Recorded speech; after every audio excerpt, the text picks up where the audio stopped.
That's better. Where did that come from? Yes, winter time for Type 40 Live.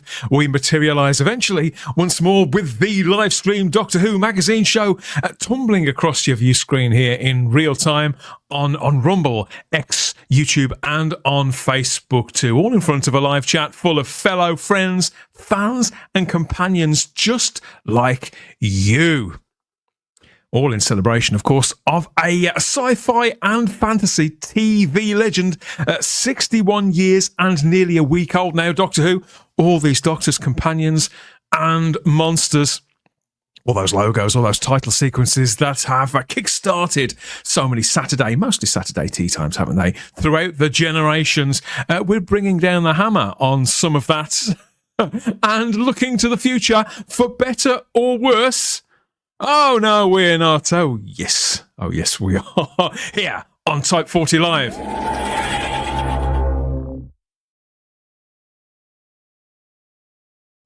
Yes, it's Panto season, everybody, and I'm doing my audition right now.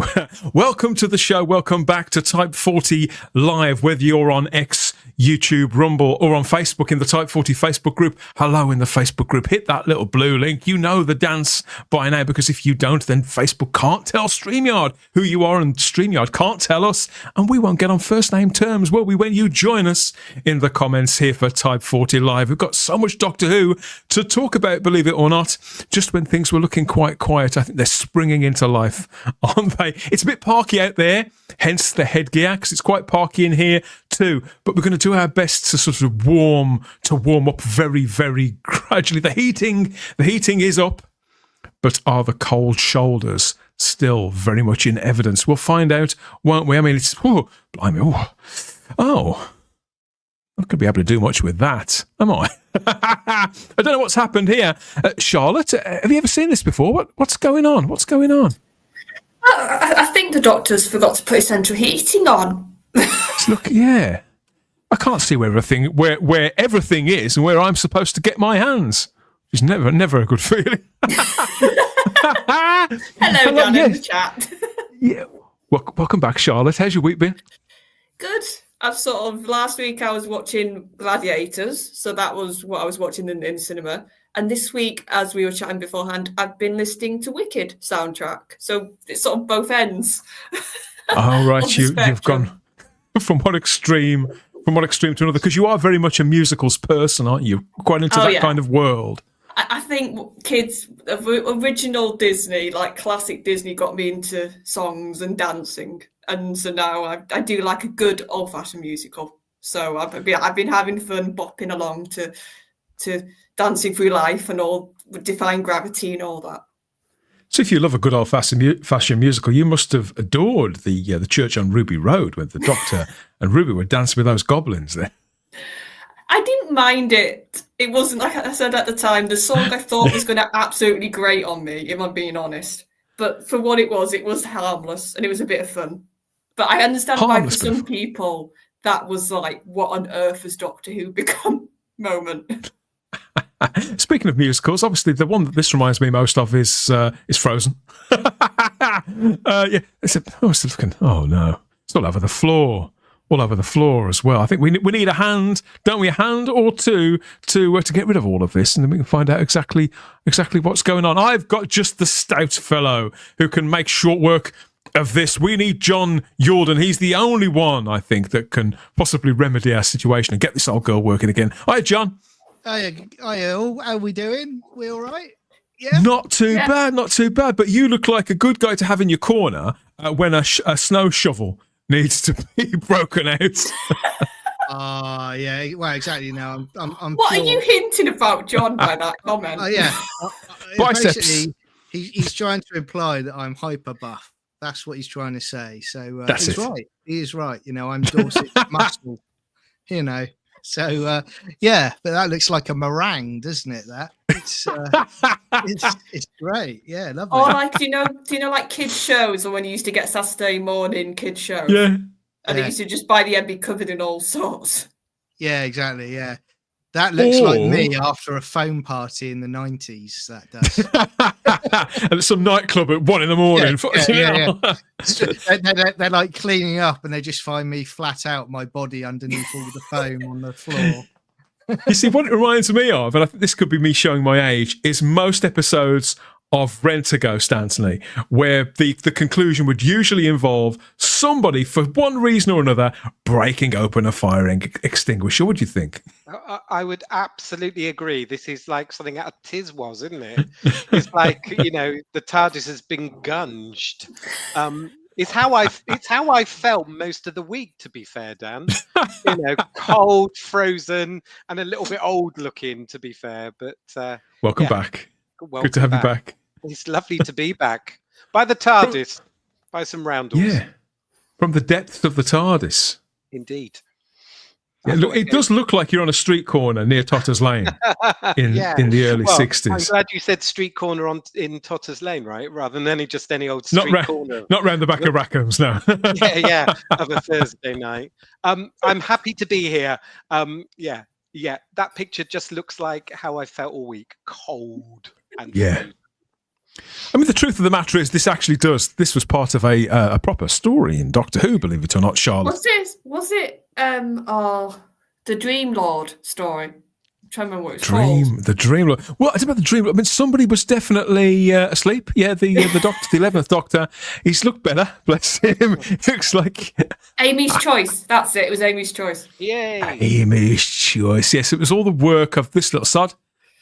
What a wrong'un. Yeah, he'd I can't remember exactly what he'd done or why he'd done it, but the TARDIS got covered in ice, and everybody needed to get loose again and to save the day and to get warmed up, really. It did happen eventually. I'm reliably reminded. He was a seed, wasn't he? In the end, it turned out to be a seed. Was he a seed? The hint at the end was it was some sort of like dust or something that the Doctor that the dust psychically got in the Doctor's head, and basically the Dream Lord was all the things the Doctor hated about himself, sort of projected as this figure. I enjoyed that one. Wow, who knew?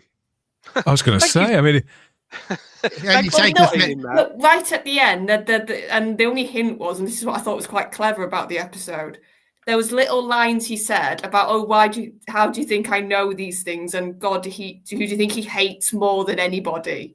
And then right at the end, this was before Jodie. So, and then right at the end, when Matt was looking in the TARDIS reflection, it showed the Dream Lord. So that was your hint that it was the Doctor. Sort of psyche. I'll tell you what. I mean, you've got a great example of how the bloke has never really been in a long-standing relationship for hundreds of years. Because if he had, then his significant other would be all he needed to tell him everything that's wrong with him, wouldn't he? Wouldn't need to muck around with any kind of seeds at all, really. When you Dan, when you showed that picture, I thought it was Mr. Bates versus the post office. Well, yes, it's the same actor, isn't it? Well, they are quite cold, post offices these days, so it wouldn't surprise me, to be honest. Yeah, they don't believe in having the heating on. Charlotte, thank you for explaining the plot. That was 14 years on. It was part of a Moffat season. You got used to having to work out half the time what was going on. I too will go to my grave now, feeling a lot better off now that I understand this episode finally. Yeah. Yes. Let's have a look at it. Fond memories of 2010, of course, even if it was a little chilly. Things could have been worse. I think we've had extreme heat in the TARDIS before, so I'm not sure. I'm never really sure what's worse. I mean, for me, I actually prefer the cold because it's easier to warm yourself up than to cool oneself down. But the Dream Lord, he was an almighty wrong-un. There was a lot of people that were sort of chomping at the bit for him to come back, but I think it's a one and done. It's like the Valyard. It's a one and done, Charlotte, Yeah, I think sometimes you can explore something too much. And I liked how it was quite up in the air what the Dream Lord was. Like, I know some people at the time thought it was the Valyard, and some people in the chat have even said, I thought it was the Valyard. So they made it very sort of, they didn't tell you the answer. And I feel like TV now wants to tell you too much what the answers is. to things. All the time. Try stopping them. We probably told you more than you needed to know the other night as well, didn't we? For our Doctor Who Day special. Thank you so much for all the interaction there, all the support, all the enthusiasm, and all the contributions there. It's done really, really well. And I think, it was a pretty successful evening. We even had interactions and engagement from some of the guys who were working on the surprise Revelation production that was announced that night. So if you go back and watch that, not now, go back and watch that over the weekend, you'll get some of the inside track on the War Games in colour there on our Doctor Who Day special. But it was a great night, I think, was had by all this stuff with Doctor Who Day, Anthony. I know it's a little bit twee, but in some ways that does kind of fit with Doctor Who, with that kind of homespunness about it. It doesn't seem to be going away, does it? Doctor Who Day does seem to be here to stay. Yeah, and I kind of quite like it because, when I was growing up as a fan in the 80s, you didn't really talk about Doctor Who Day. There wasn't. It seems to have escalated in importance, and now every year you kind of expect some kind of announcement or a something on Doctor Who Day. In the 80s and 90s, Dan, you probably remember it was a void.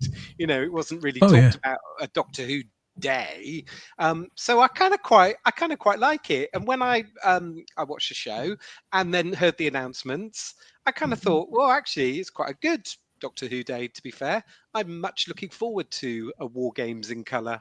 So yeah, a good day. I remember mentioning the 23rd of November as a day to mark, John, as a child, to other kids at school. And they'd say, well, why? And I'd tell them why. And they'd just look at me as if I'd defecated in public or something. Couldn't wait to get away from me. Yeah. Yeah. I mean, again, it's like, I even like the other day, I was getting my head around it because, again, as Anthony was saying, in the 90s, I think the biggest thing I got was, the BBC Two airing of Planet of the Daleks or something like that. That was it. And they were saying, "Oh, there's an episode in colour." So, having this every year, then going, "Oh, it's Doctor Who Day," is, it takes a bit of getting used to. But I just want to just shout out to the chat as well, who've made some comments. Yes, Poppy has shown up. She has been out of this room all evening, but now, as we go live, she decided to get up, almost provocatively start cleaning herself in a very, very central location to the camera, and then is strutted across the bed. So she's an absolute diva. She does it every week, and she'll be back. I can guarantee it. All you Poppy fans out there, stay tuned. She'll be back in another lovely position. She will. Just to that bit of you. She will.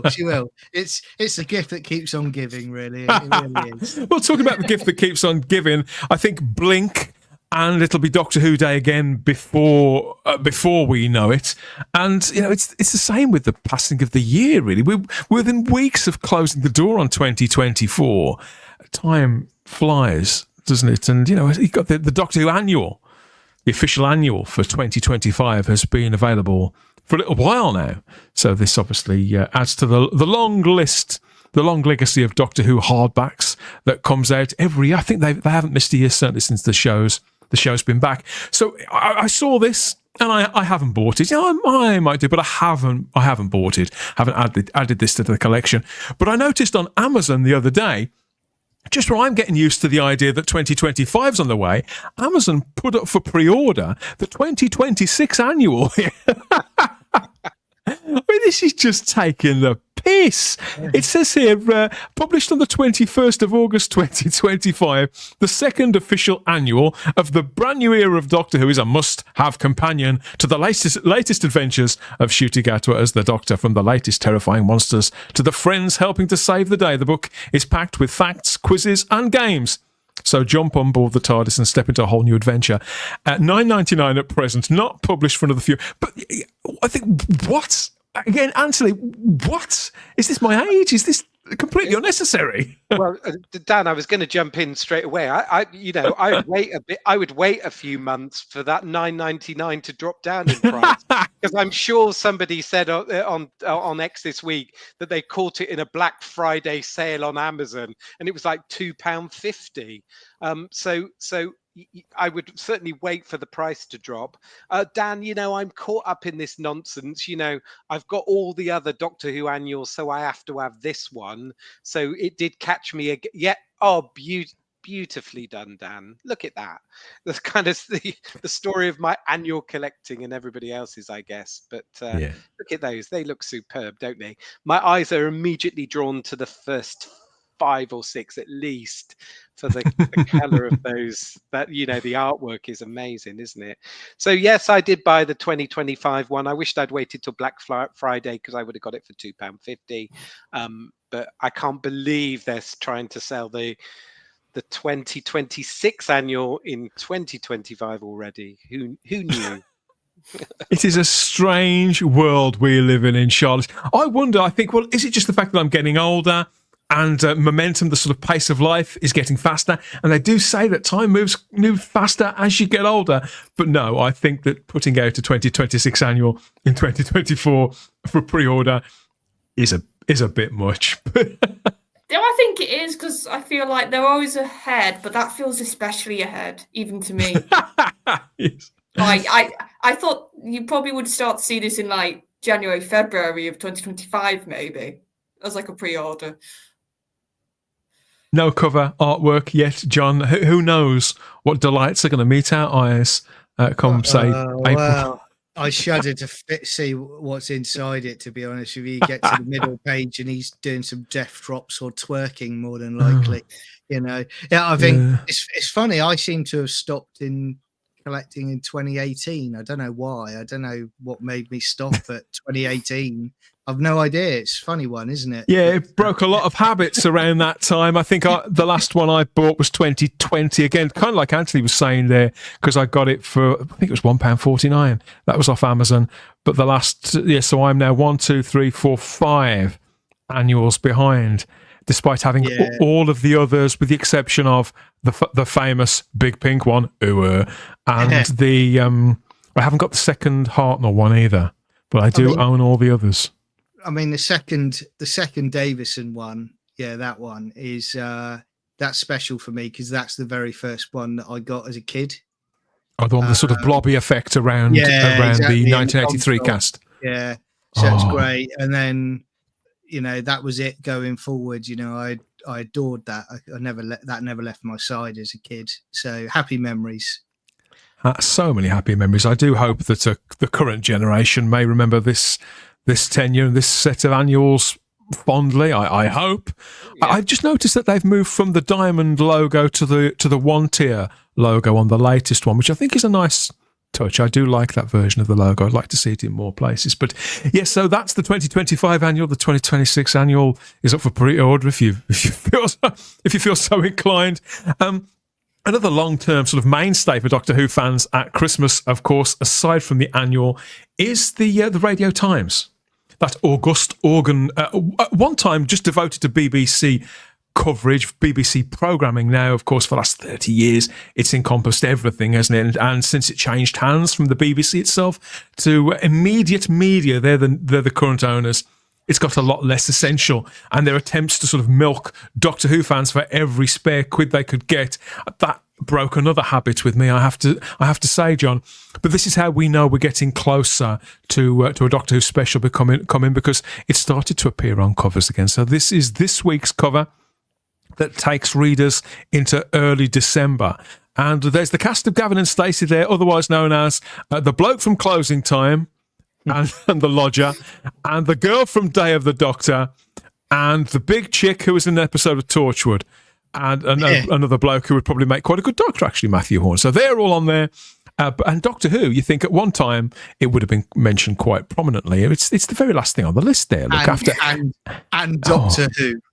Yeah, with an exclamation. Remember the exclamation mark. Remember that? that show you used to like? This is the equivalent of when you played football as a kid. When you were the untalented one, you were the last one to get picked. to be on Does the look tin. like that, doesn't it? That's what it is. Yeah. Yeah, not quite so keen. Are you still in the habit of picking up the Radio Times, Anthony? Because that was the hardest one to break for me. Yeah. Again, I just keep on trundling on with those Radio Times covers. I just keep on going. If there was a fire in my house, it would go up really quickly, wouldn't it? Paper, cardboard, plastic. I don't know. I do keep going with the Radio Times, Dan. It's a good question. You kind of knew the answer before you'd even asked it. Really. If your house went up, Anthony, the flame would be the Doctor Who logo. Yeah. To be fair, John, it probably would be. But it is and Doctor Who. But is there not a Doctor Who cover next week? They usually do the week before the Christmas one. Yes, I was trying to work this out because they do like to have the actual, what they call their legendary double issue. They like to have that out early December, don't they? Yeah. The start of the second week of December at the very latest, which means there could be one or two more issues in between that and then. And in all seriousness, Doctor Who could be the cover star of one of those, but I think it's not nailed on. They seem to be continuing to push it, and they know that they can sell it to people like us. So it probably will, in all truth. But it did make me laugh, the fact that it was right on the end there with an exclamation mark. Well, to be honest, like Gavin and Stacey is a big thing that is coming back. Yeah. Like that, when it comes to like British sort of family that everybody can sit and watch, probably that's one of the few things that except from the Wallace and Gromit, those are the two things I think the BBC really have for proper family viewing at Christmas. Because Doctor Who, like, it should be family viewing, but you never know now what's going to just appear in the script. Could be anything. Yeah, I was going to say, Charlotte, I think Doctor Who has some competition on Christmas Day in terms of the ratings. I just think that, it's a really strong lineup, in terms of Wallace and Gromit. And as we've just seen on the front cover of the Radio Times, I think Doctor Who has some competition there. And it hasn't fared too well, in series one. I've just got a feeling it might not do as well as some people might hope. I hope it does. Yeah. I hope the it does BBC really well. schedules have been languishing in a state of complacency over the Christmas period now for 2 or 3, in fact, maybe 3 or 4 years. Yeah. This is the first schedule that's actually looked a little different and like it's been properly lit up in a long, long time. Having that Wallace and Gromit movie there helps, but there are other things as well. I mean, they should never have got rid of Top of the Pops, but that's another question. I mean, speaking about glittering lineups, ours is not complete yet, but it will be any second now, because I'm about to manifest and make contact with our real life time traveler. I was going to say it's a big day for him, but because he's a real life time traveler, it's the next day. So I've got to say, happy day after your 50th birthday to the one and only Matt Pott, and welcome him to the panel. Hello. Oh my goodness. Thank you. Do you so like much. your picture, Matt? Oh, absolutely. I couldn't say no to that. I thought, I do love me some Ace. Depending on the kind of birthday that he's had, this will either really, really cheer him up or really top it off beautifully. So, hello, mate. Yeah. Happy the day after your birthday. It would have irritated me if it had been Donna. Let's just say that. Next year. Don't give him ideas. Happy birthday, mate. How was it? How was your day? Oh, yeah, it was, I feel a lot older. I think my voice broke, so that's good. Better late than never, pal. Yeah, finally at last. I don't know. Good news. I've always missed out on. I've always had a squeaky voice. But no, it was good. Thank you so much. Yeah. Well, we're more than happy to begin your next decade here with you on Type 40 Live. We've got some good-ish news to get stuck into, some funny stories. Look, the way I look at it, we'll help one another through it all some way and somehow. Unfortunately, Matt, it's not just us four that you've got to rely on in this monumental task. We've got the live chat as well. So I think it's time we went and checked in with them and see what they've got to say about all of that nonsense and their happy birthday greetings, no doubt, to Mr. Matt Pott. This is the Type 40 podcast. You will be exterminated!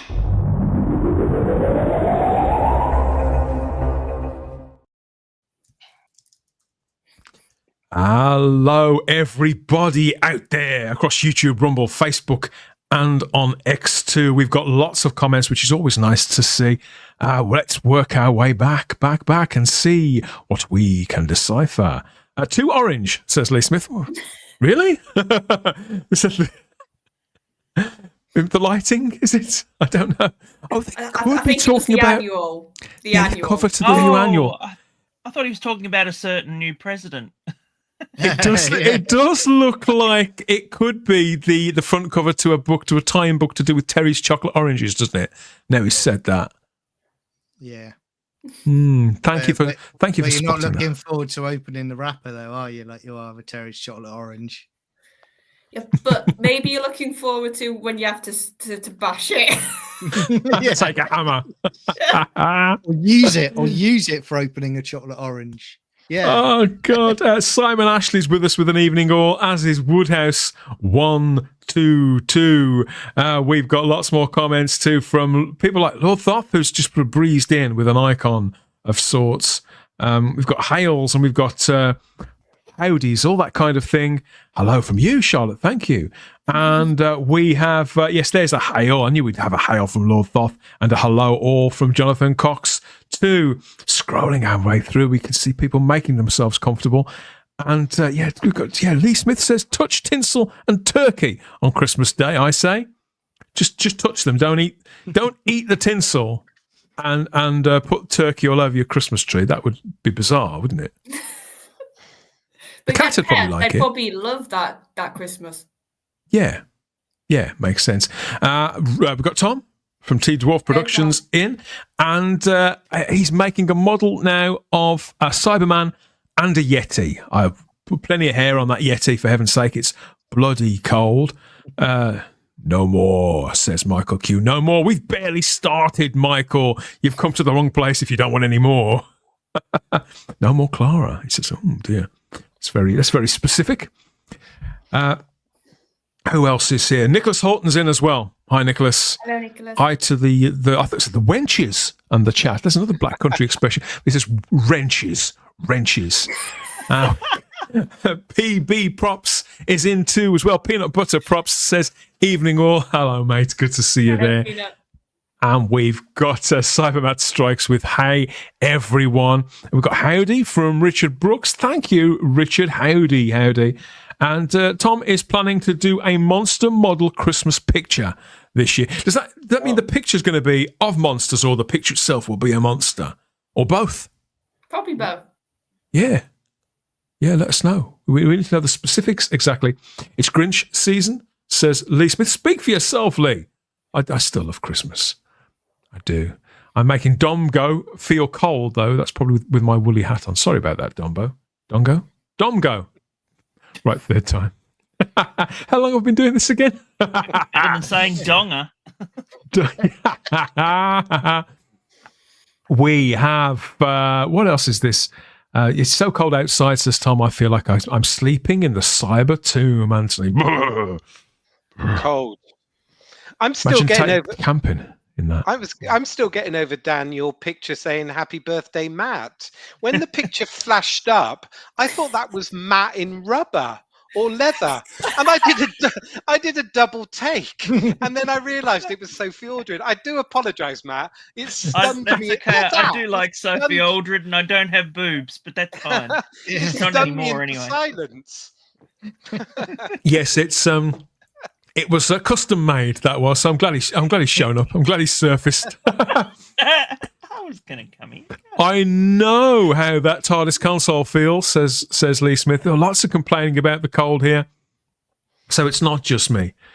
Who else? We've got Matt, the Silent Wii Music King. I've put Longbarrow in my new version of the Richard Griffiths era. He's talking about fan fiction there, isn't he? I think Richard Griffiths was never Doctor Who. Probably should have been Doctor Who, but he was never Doctor Who. What else? Howdy, folks, says Captain Bazwa Borzak. Captain Ballsack. Is that? They're making you work tonight, Dan, with these names, aren't They are. Lee Smith says that the 1960s Ice Warriors were terrifying. I think all the Ice Warriors were terrifying. The 70s and the noughties ones myself, Matt. I think they got that right every step of the way. Yep, absolutely. Where do you stand on an Ice Warrior, Matt? I like Ice Warriors. I do. There you go. I didn't like the revamp ones, but I like the older ones.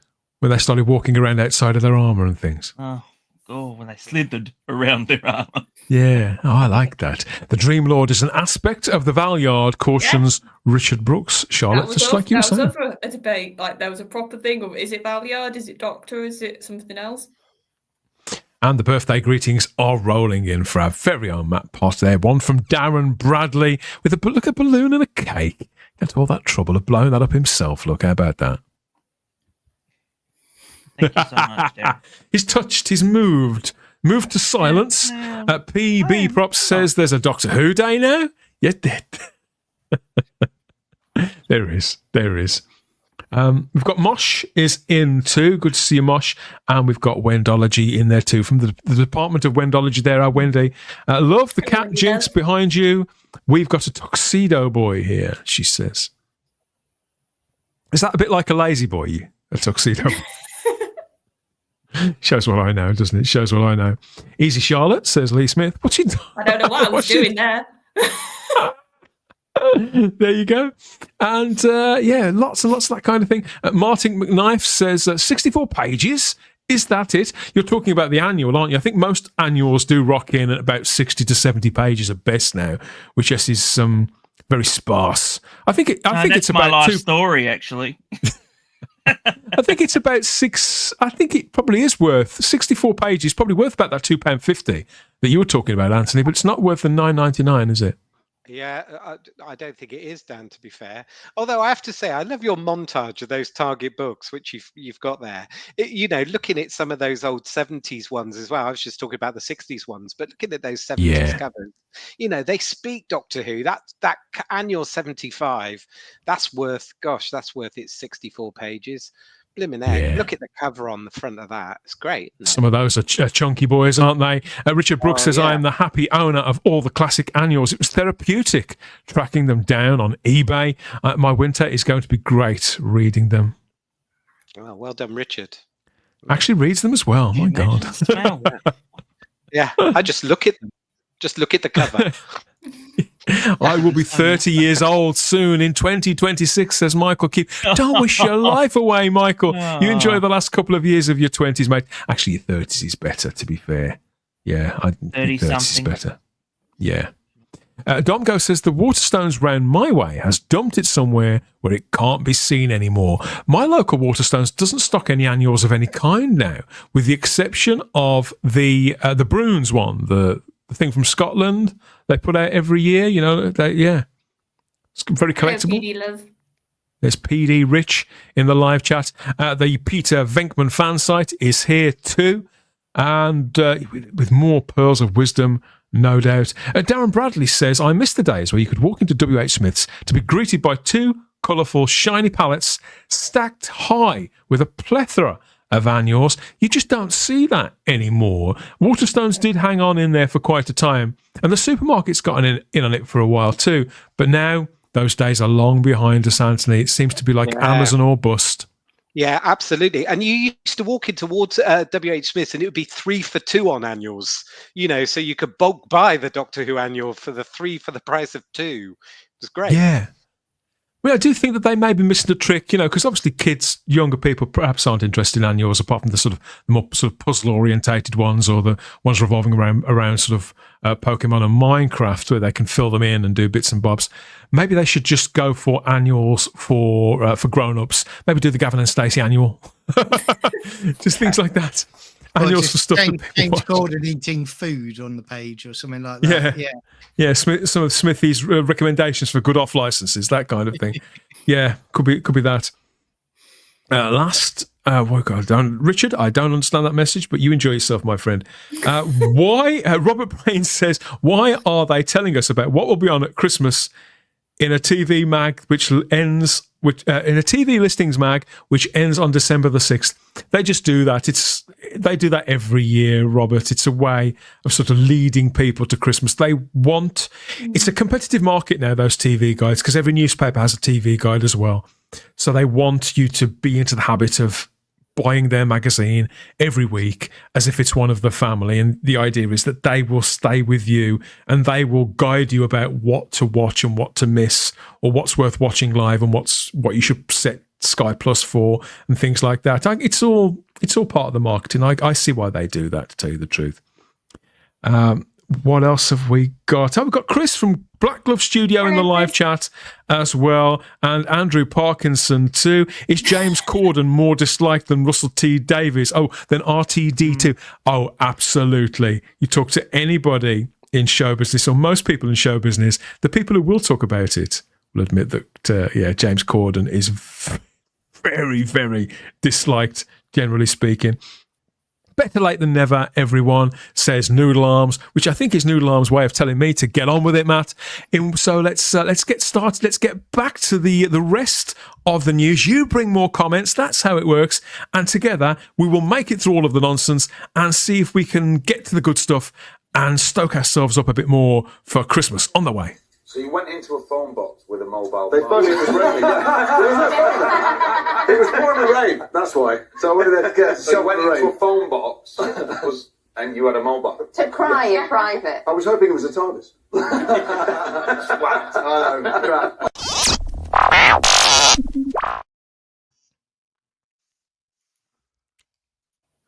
Still makes me laugh, that one. Announced in the dry fog of this year's Doctor Who Day, of course, was this. Over on the socials, it was revealed that on December the 23rd, we're going to get a second of these colorizations of classic Doctor Who stories in a sort of new omnibus, truncated form, a feature-length form. I think that's probably what they prefer. Last time it was the Daleks. This time it's the War Games in colour on December the 23rd. Anthony, you weren't here for our Doctor Who Day show, so when you saw this announced, was it a surprise? What are your thoughts? Well, it was a surprise, Dan, to be fair, because I was led to believe, or was thinking, it was Tomb of the Cybermen in colour. And that's I thought what that I'd been told as well. Yeah, I thought that was the big announcement for Doctor Who Day. So there I was expecting to see Cybermen in colour, but I got the War Games in colour instead. It's a massive ask, isn't it, to get 10 episodes. Yeah. 25 minutes into what is it, 90 minutes, 80 minutes? It's a big old ask, isn't it? So it's going to zip along. But it's a colourful story. The colour photos that we have of the War Games, it looks very colourful. Very true. It's a good one to choose. If you're going to colorize a Patrick Troughton, I guess, look at the reds and the colors in, the colors in that. Looks great. I'm fascinated to know how they've managed to condense that into a story that is the same kind of story, I guess, over the episode length that it is, as opposed to the 10 episodes. I love the War Games. I love, people are critical, aren't they? That it's 10 episodes, it's really long, it keeps going round and around and around and around. But I just love it.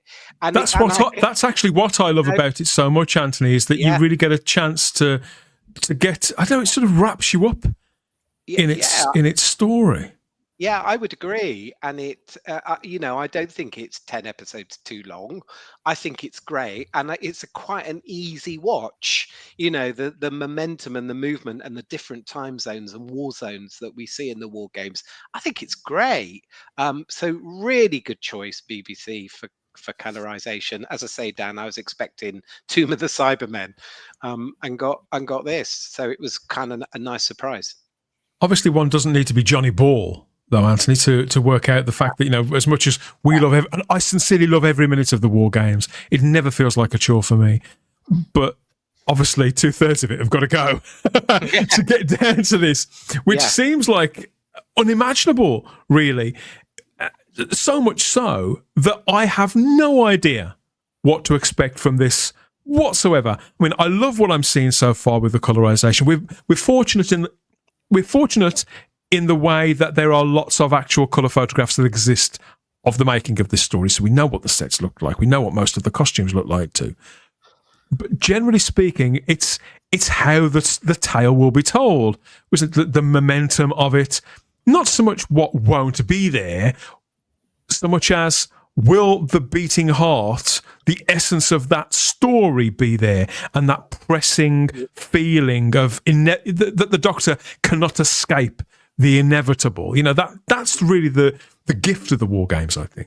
Yeah, I agree. I agree, Dan, and I think it's a great story to tell. You know, having said that, there's a regeneration at the end of this story, and there's a trip back to Gallifrey and meeting Time Lords in this story, and I just wonder how much of this, you know, how much of a lion's share that will take in these minutes that we've been given colorized, because already we can see in that that bottom picture there of the Troughton regeneration there, which we've not seen in that way before. There was I can't remember the guy's name, but there was comments on Twitter that this has already been seen on YouTube, and it's taken and added to this production. So that in itself is 4 or 5 minutes if you watch it all the way through. So it will be fascinating to see how much is about war games and how much is about a regeneration. There is much to do in the minutes that they've got. Yeah, it's a proper sort of short film, really. And again, another plug for the episode of Type 40 Extra where the creator of the Second Doctor Regenerates came and spoke to me, and he went through every second, really, of how he put all that together. So you can find that in the playlists again. We've had a few days to live with this, John. It was a shock at the time, because you think, it's either a really sort of reckless thing to do, to look at something of that length and get it down, something that's so loved, to get it down to that length. It's either a very reckless thing to do or a visionary thing to do, because you think if somebody's going to attempt to do that, they must have a very clear idea about what they're going to sort of focus in on to reoffer that story. Now you've lived with it for a few days. Where are you with it? Are you sort of waiting with clenched buttocks for December the 23rd and think, I'll get that over with, then I can enjoy my Christmas? Or are you somewhere in the middle about it? Well, first thing I'll say is the people that are the artists that are doing the colorizing on this, and the guy that's done the regeneration sequence, hats off to them. What they can do is incredible. But for me, I don't agree with it being done. It's 10 episodes, the war games. Okay. I don't agree with it being cut down to 90. My view is look, if you can't afford to do the full 10 episodes, don't do it. Keep the 10 episodes as they are, because in my eyes, it's a wonderful story that, like you, Dan, I never get tired of it. I love the war games, but this is. And I think I don't trust the editorial people to do to do it. I didn't like the Dalek colorization version, and I just think I'd rather people put attention into, and I've said it before, put the money that you're putting into the colorizations into doing the animations for missing episodes. That's what I'd rather see. I'd like to see really decent animation going into those missing episodes than this, and that's my view on it, really. So I think that your view definitely does chime with the majority of people in the live chat that we've got watching here, particularly on YouTube. A lot of people feel the same way. Fly Highland says, I love the war games. I'd have been happy if it was even longer than 10 episodes. And Dom goes asking, why can't they tone the colour down to a more natural hue? It's far too rich. I think they deliberately want to match the photographs that we have of the filming of it. The sets were quite colourful. I know what you mean. I mean, I don't suppose they have to match the photographs, because, as we know, originally the TARDIS console was light green, wasn't it? But they have made the decision to go with the sort of off-white TARDIS console in these Doctor Who in colour productions. It's a choice. I don't know. I think. Yeah, I mean, why can't they? They don't want to. They want to go with how it was. Domgo, I think we just have to hang in there, and see if we get acclimatized to it. Peter Harrington says it's meant to be watched weekly. It works for me. and my choice is to carry on and watch a beautiful story. Well, this is, I mean, the way I look at it, Charlotte, in all sincerity, it's the equivalent of if you've got an evening free, you think, well, I kind of want to watch the Daleks. I want to watch the Dalek Invasion of Earth. Do I fancy the original 6-part William Hartnell story in black and white, or do I fancy the 90-minute punchier, colourful Peter Cushing movie? This is giving Doctor Who fans a similar kind of choice. I respect John's opinion completely, but this is, to me, this isn't that. It's not that much of a soul searcher. Nobody's going to come round and confiscate my DVD of the War Games, so I'm fine with it. I mean, what have you noticed out there from talking to other Doctor Who fans? How do you think it's gone down? I've seen a split, if I'm being honest. Like one camp, like John, which I completely understand because it's. They just don't want to make me angry tonight. You know that, everybody. They don't want me to go rah. Well, no, here's the thing. At the end of the day, you've said in bright red to match the. Yeah, they're going to have to cut. There's going to be some stuff that's going to have to go. Like there's no getting away from that. There's no getting around that. And if Doctor Who was in a better spot, I said this on our show about this, and if fans were in a better sort of place with Doctor Who, I think there would be less apprehension, there'd be less nerves in regards to the cutting and what's this edit going to look like. And I know I've seen a few people comment about the regeneration as well. Is that going to stick to pure what we know, basically? So that camp I fully get, but I'm more in wait and see because I just think we have to. I'm just in that camp of we have to see what the edit is. We have to see what they're doing before we can condemn it. But I can completely understand why people are nervous. I would say, Charlotte, I think the way I can describe it is I remember when they did the Star Trek original series, they went back in, they did sort of new FX for it, and they watching the documentaries, they were very, very cautious to make sure the effects they did for it kind of synced up with the era. I don't trust these people to do that. I think they're going to modernize it, and I think you have to keep it respectful to that time period. And they're doing the new regeneration look that they're going to add into it. Again, no disrespect to the guy that's created that, because that's fair play. That's talent at the end of the day. But in all truth, it is one thing to create a fan project, to hone one's skills, or to bring to reality kind of something that you'd always personally wanted to see. That's one thing, and an incredible achievement in itself. But it probably is another entirely to haul that over into the brand itself and to offer it as official Doctor Who. It's a bigger ask of the viewers. The thing is, for me, for seeing that regeneration energy, I like the original Trial Regeneration. I like how it's sort of out there and it's weird and it's not like the other. Different. For me, that's one of the things, to be fair. The only real like effects thing that I'm just a bit like, oh, did we have to? Could we not have just kept? or if you were going to sort of do it, keep some aspects of that original with the faces maybe, and have the regeneration energy from the modern series. So at least you're doing both. They have basically completely changed regeneration scene.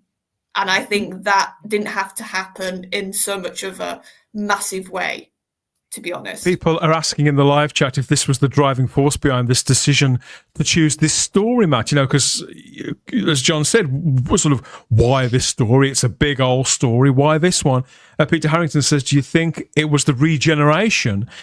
Is the why they've chosen to colorize this is because it's a regeneration story, and then giving them the opportunity to mess with the actual series continuity, with the canon, and to drop things in where they weren't before, or faces where they weren't before. I can see why Peter's worried, because the people who've held the IP for the last few years have got form for that kind of thing, haven't they? Yeah, I find the whole thing quite annoying. Actually, I'm not a fan of. I'm not I mean, I don't mind if they colorize it. I don't mind if they edit it down for these lot that can't actually sit down and watch, 5 hours worth of good television. And it's so yeah, I'm not really optimistic about the whole project, and especially since I know that the colored Daleks was not very well received. So having it the same team, I have heard a lot of people asking, is this the same team behind it? And I'm not sure whether it wasn't. I actually think that was reasonably well received. It's just that the people who didn't like it are very, very vocal about it every time it's brought up and wherever it's brought up. I think there are a great many people who are, oh God, this sounds bad. I don't mean to say this because I love it. I enjoyed it myself. I enjoyed more about it than I didn't. But I think that there's a great many people who are indifferent to it. I think Dan, not to try and come across too much like a dinosaur tonight, but I think it's a case with me. I'm worried we're now entering a time where it seems to be becoming the in thing to go back and amend things from the past, and I just think, as I said earlier, if it's good, if you can't afford to do it, the whole 10 episodes, don't do it at all. That's my view on it. And I think I just think, as Matt said, really, I think with regards to the current generation, if you haven't got an attention span to sit through the war games as it is, then that's quite worrying. But you don't even have to do it in one hit. You can do it, space it out over a week or 2 weeks if you want to, and it's a great story. I just think there's so many layers in that war games story that I watch it one, maybe 2 episodes a night at the very, very most, John. Yeah. We've got a comment here from PB Props that's really made me chuckle. Any Disney fans out there, I've never been a fan of the 2005 onwards regeneration, the Beauty and the Beast-Star regeneration. It's just so OTT and quite right. What? So people do have their... Well, he goes on holiday now while he's regenerating. So, people do have their worries about this, but I can put some at bay. So anyone worried, sincere questions, some people are worried that they're going to mess with the continuity in this. Russell T. Davies has spoken about it on Instagram, and he said, the War Games in colour, Doctor Who's final black and white story now colourised on BBC4 and iPlayer. Merry Christmas, complete with the never seen, not filmed at the time regeneration from Patrick Troughton to John Pertwee. An astonishing sequence created in collaboration with fan genius Jacob Booth. It's edited down to 90 minutes, which makes it even better. He says, oh, sorry, I was hacked. And then goes on to name Rich Tipple, Kieran Hyman, Scott Burdett, Timothy K. Brown, Aaron J. Climus, Tom Newsom, Andrew Norton, and Oliver Chenery. Several of those people that we've spoken to on the show, all edited by Benjamin Cook with a wonderful score and mixed by Mark Ayres. Not available outside the UK yet because only the BBC paid for this, which is fair enough. It's absolutely wonderful. Happy Doctor Who Day. So yes, for the people wondering out there who still didn't believe it, let's just get that up bigger. Complete with never seen, not filmed at the time regeneration from Patrick Troughton to John Pertwee. You're not going to see her, everybody, okay? So you can enjoy the next 3 or 4 weeks. I will. I think I was going to say, Dan, I think it might have been Matt that mentioned it, actually. Yeah. I am worried, though, that they might, if that's the case, they might do the, where you see the images on the screen when Troughton's about to regenerate into Pertwee. Okay. I am worried they're going to start flashing up images of Shooty and Jodie and Ruth Doctor around there, swirling around Troughton. But the thing is, this is what annoys me is how far do they go? Because once they go, oh, we can do the little bit of sparkly bit, and all this, and it's like, and it's like, oh, when do we? Maybe we can start putting in, the other little Easter eggs, and it's just, it's leave things alone. Leave it alone. Do your own shit show that you're doing right now. Yeah. Just continue with whatever you want to do, ruin it, destroy it, and harass. Make the dog bigger. But leave our stuff alone that is actually good. For It has us that have inspired spent, fan artists, Matt. You might like this, you might like this. As Ian Scale says, the selection of potential doctors, that could be interesting. Anthony, and a fan artist has stepped in there. Of course, they're talking about this sequence towards is this in the final part of the story, Anthony, or are they episode 9 or episode 10 itself? Yeah, it's the final part of the War Games, and just listening, to the comment, the comments that we're making here, the regeneration is a massive chunk of this story, and particularly the last episode, isn't it? And I think they've kind of come at this project thinking that this is trying to rejuvenate the War Games for a modern audience. So I absolutely understand why they might put Troughton in that kind of regeneration fire that the new Doctors are seen in. But if you watch that again, that kind of regeneration sequence, it was Jacob Booth, I think, that Russell T had mentioned there. If you watch that sequence, it's actually quite long.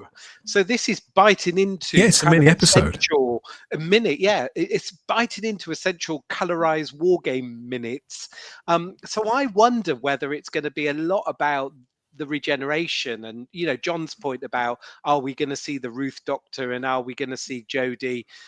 John, inevitably, isn't it? Inevitably, they're going to flash up on the screen because it's going to, make the War Games, in their words, more accessible to a modern audience. So, yeah, Matt, I agree. It doesn't need to be there, but I feel as though it probably will be. To me, why, Dan? The contrast between Troughton's regeneration scenes is more of a dream sequence than any of the others. Yeah, if you think about it, because there's just this little window where he has the ability to to think about what's going to happen, whereas normally it's just like straight, they've dropped dead, but not this time. And it's just I like it. That's part of the reason why I like Troughton. He's a very whimsical character, Matt. and it was a good ending. Yeah, and agreed. And, and the future of the program at this point is uncertain, isn't it?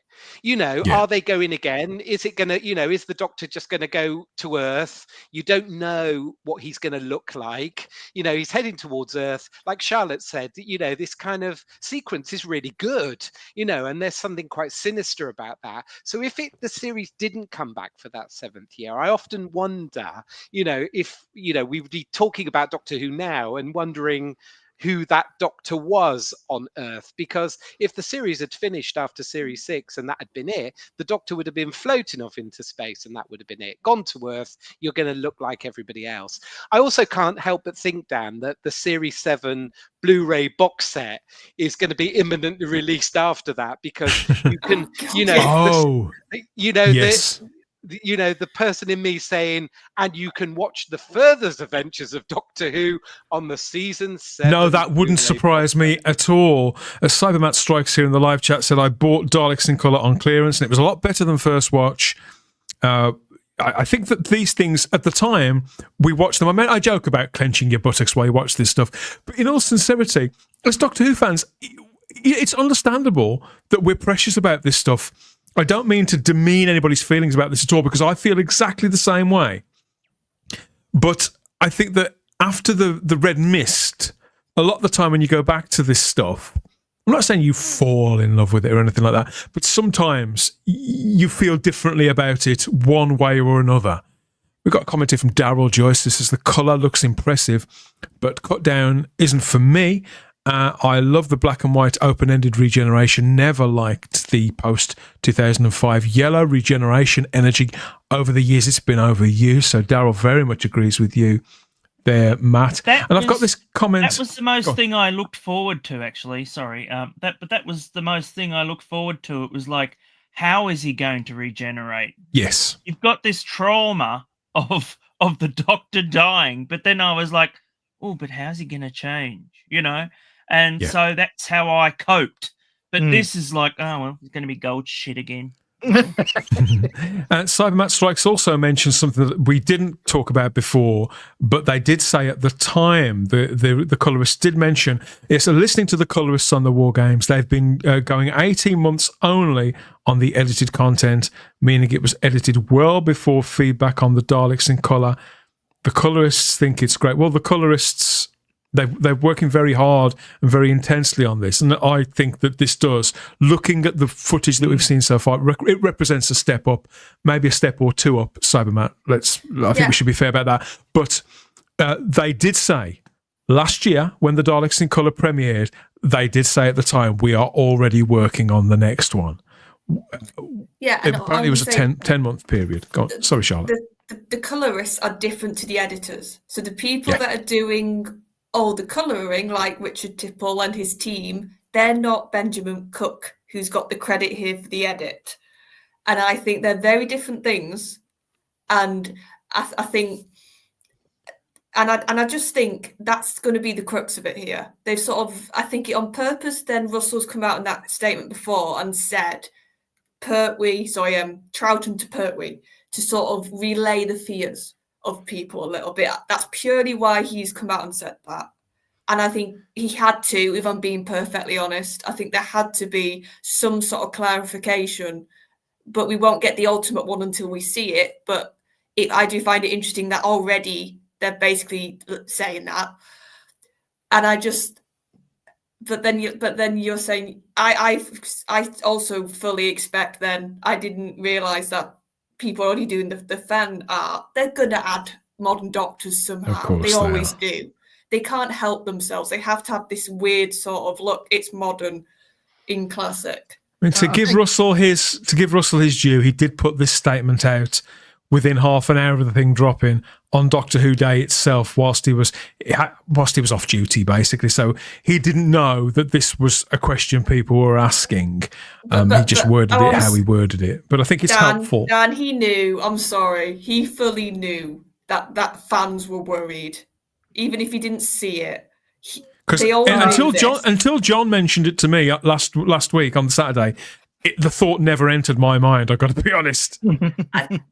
I maybe not for you, but I just think with the current attitude that's floating around the brand right now, we were all laughing about we can't have the Black Guardian anymore. It's inevitable that of course. Fans were going to have that worry. And I think they had to come out and basically say that. I would say, Charlotte, that the trouble I've got, and Dan, with RTD, I don't trust a word that comes out of his mouth anymore until I've seen it for myself. True. Yes, I've vetted it for myself.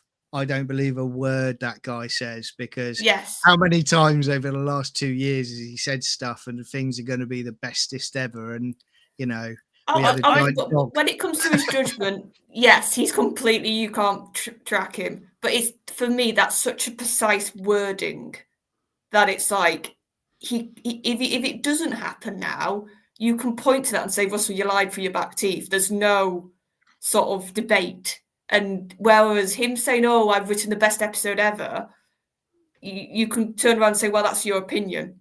Do you know what I mean? Whereas here, he's said point blank, he's going to be Troughton, then Pertwee. Yeah. I'm just hoping in 50 years' time that someone actually goes and re-edits all his new stuff and puts pants on Shooty and stuff like that, see how he feels. And turn it into black and white, Matt. Take all the colour out. I think it'd be better in black and white, to be honest. Yeah, take it into black and white and then re-edit it. And take out all the we will find out. 3D.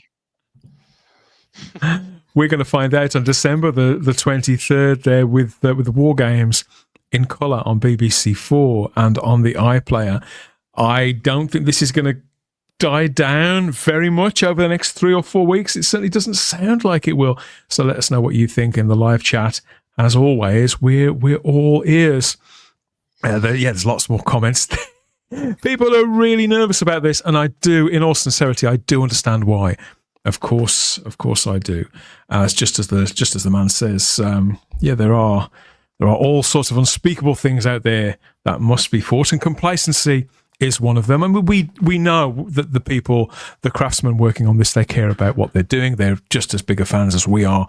And I don't think anybody wants to upset anybody at all, let alone spoil anyone's Christmas. But we'll make it through together. We can give you some therapy here at Type 40 Live, as always.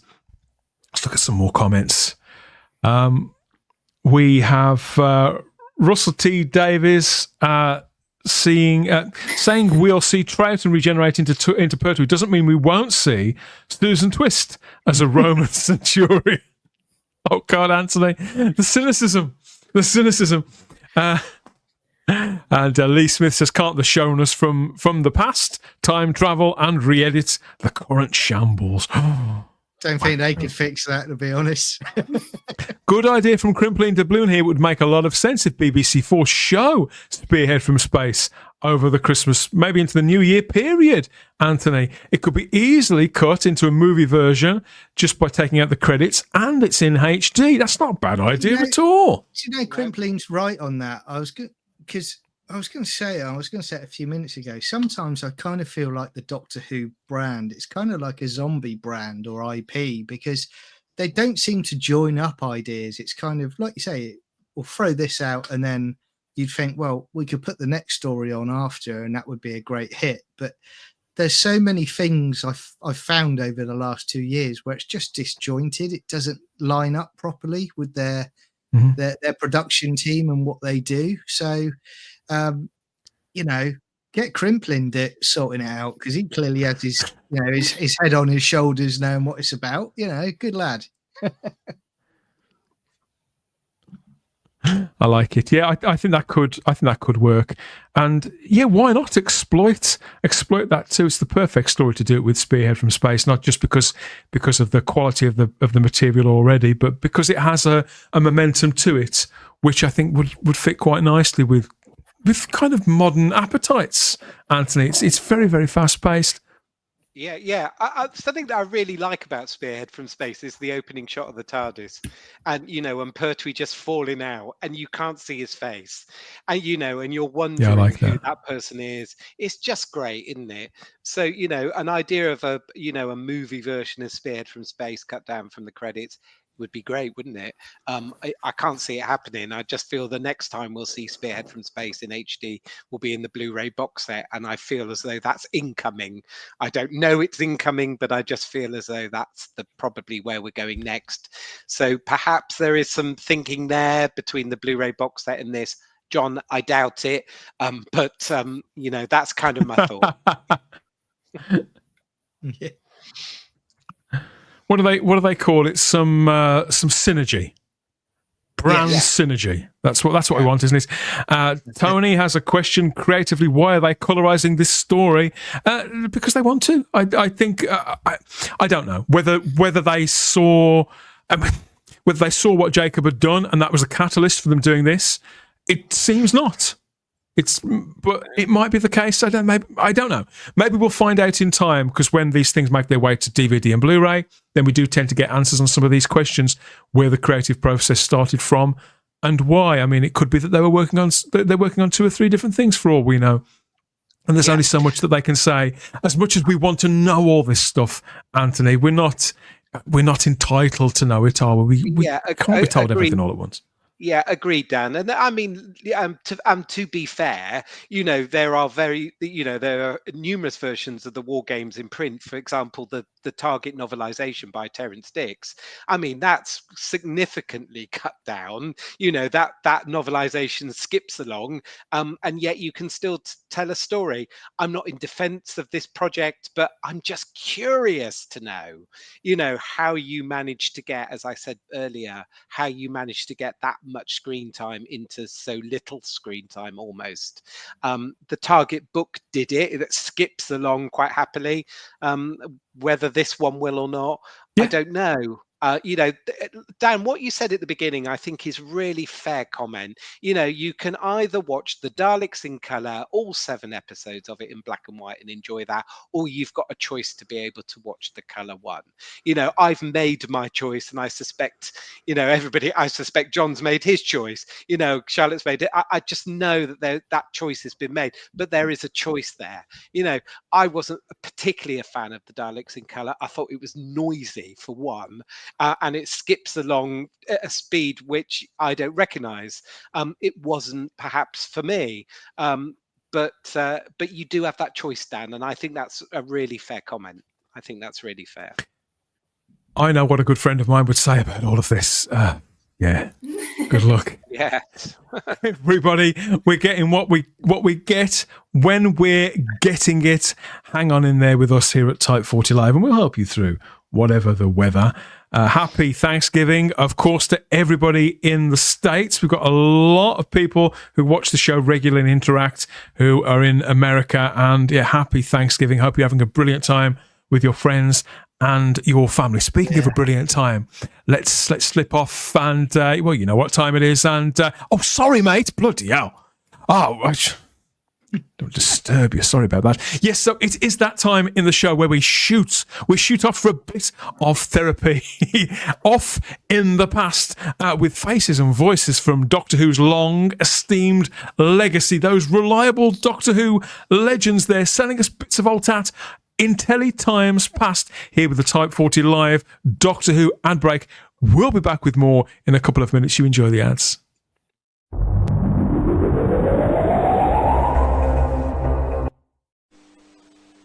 Families are supposed to be alike. Not mine. George is always joking. Where'd she get that red hair? Come on, we'll make a kick off it. We don't agree on anything. Good job there's 2 sorts of Rosine. George is dedicated to medicated. And Miss, who has to wash her hair every day, likes the fresh smell of Rosine herbal. So we have one thing in common, hair that's really clean, thanks to medicated Rosine. To who? Build the Cyberman conversion chamber and construct your Cyberman army. Restrain the space captain. Upgrading is compulsory. Start the conversion. Upgrading is complete. Join the Dalek Empire. Build the Dalek factory and create a new race of the supreme beings. Use the machine arms to reject the inferior Daleks. Rotate the conveyor belt to assemble your new Dalek army. Cyberman conversion chamber and Dalek factory from character. Mrs. Turner, identify these pictures. Thick and meaty in a rich sauce. Brains faggots. Or they're double faggot burgers. Rice with pineapple cubes. Sweet and sour faggots. Hi. What other good food costs so little and lets you do so much? And here's your prize. Use your brains. Save money.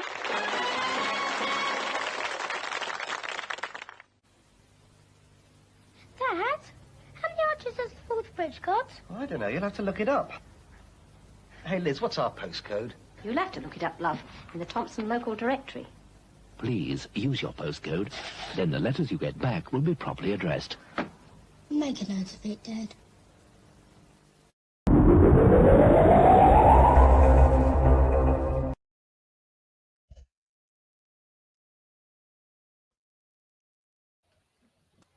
That is easily one of my favourite ads there for the Thompson local featuring Davros.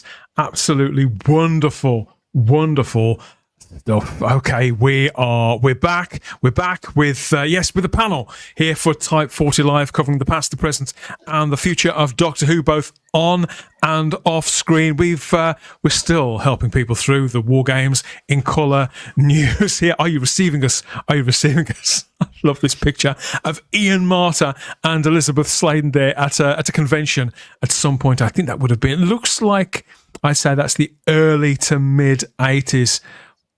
Wonderful images. Just the idea that you could meet Ian Marter. Sadly, been no longer with us now for the best part of 40 years, John.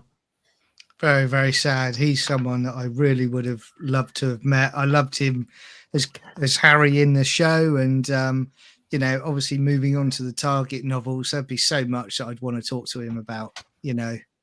He's meant to be a great guy as well, wasn't he? So such a shame.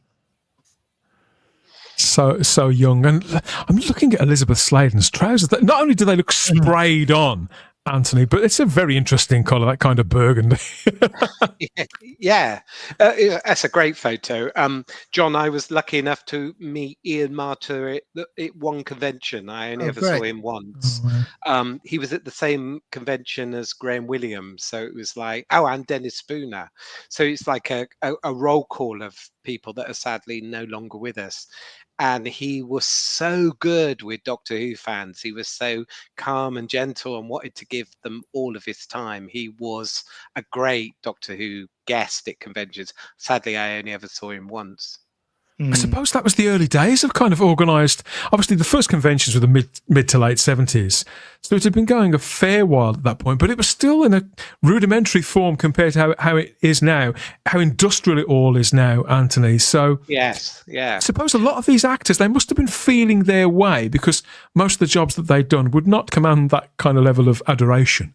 Yeah, I agree. And what we were talking about last week with Jack and Comic-Con and the enormity of Comic-Con. Different world. You know, I feel as though I was very lucky to be attending, really quite small Doctor Who conventions and events, but having access to, some people that are sadly no longer with us. And what I think I mentioned last week is, in 1985 and 1986, when John Pertwee was turning up at conventions, it'd only been only 10 years since he had left, and if you think about 10 years now in the current series time, it's no time at all. He probably still thought that he still thought he was the Doctor. So it was very lucky, I have to say, Dan. I feel very lucky that the people I did actually meet from the old series that are sadly no longer with us. Mark Milford says Ian was rumoured to be super intelligent and scary smart. Yes, for sure. And very, very entertaining.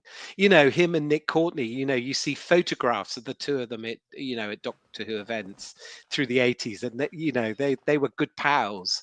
And fiercely intelligent, I agree. And a great guest. He was really good. I met Nicholas Courtney a couple of times, and he was not only was he very impressive, his stature and his voice, and the way he just loaded with charisma. But he was really friendly as well, like you say, very gentle. Seemed to know that we'd be, particularly us younger ones, because I was very young when I met him. He knew that we'd be in awe of him, which was kind. It was. As Stephen Braddock said here, I was lucky enough to meet Ian Marter and get a nice autograph from him. Oh. Sally Wagenblatt says, Elizabeth Sladen, the greatest companion of 70s Who. Oh, we've been over this so many times, Sally. Ever. Yeah, probably ever. So even now, Matt, it doesn't seem to be... Her star never remotely dims, does it? No. I always forget. Every time I see her. It's like, I wish they'd bring it up. Going back to the Doctor Who ad break there, we saw William Russell advertising faggots on television in what looked like the mid to late 80s, and Crimpling Doubloon asks, is that the moment William Russell became a vegetarian? They didn't look very appetizing. I'm a vegetarian, I have been for most of my life, but they didn't look very appetizing. Maybe you're asking the wrong bloke.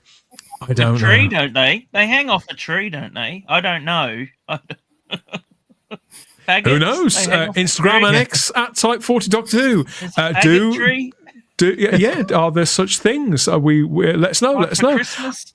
Okay, so looking to Christmas. It's funny you should bring up Christmas. We're going right back there. Just a couple of weeks ago, we got a look ahead to Christmas. A whole scene from the upcoming Christmas special shown on Children in Need Night on BBC One, and that's still up on their YouTube channel to watch.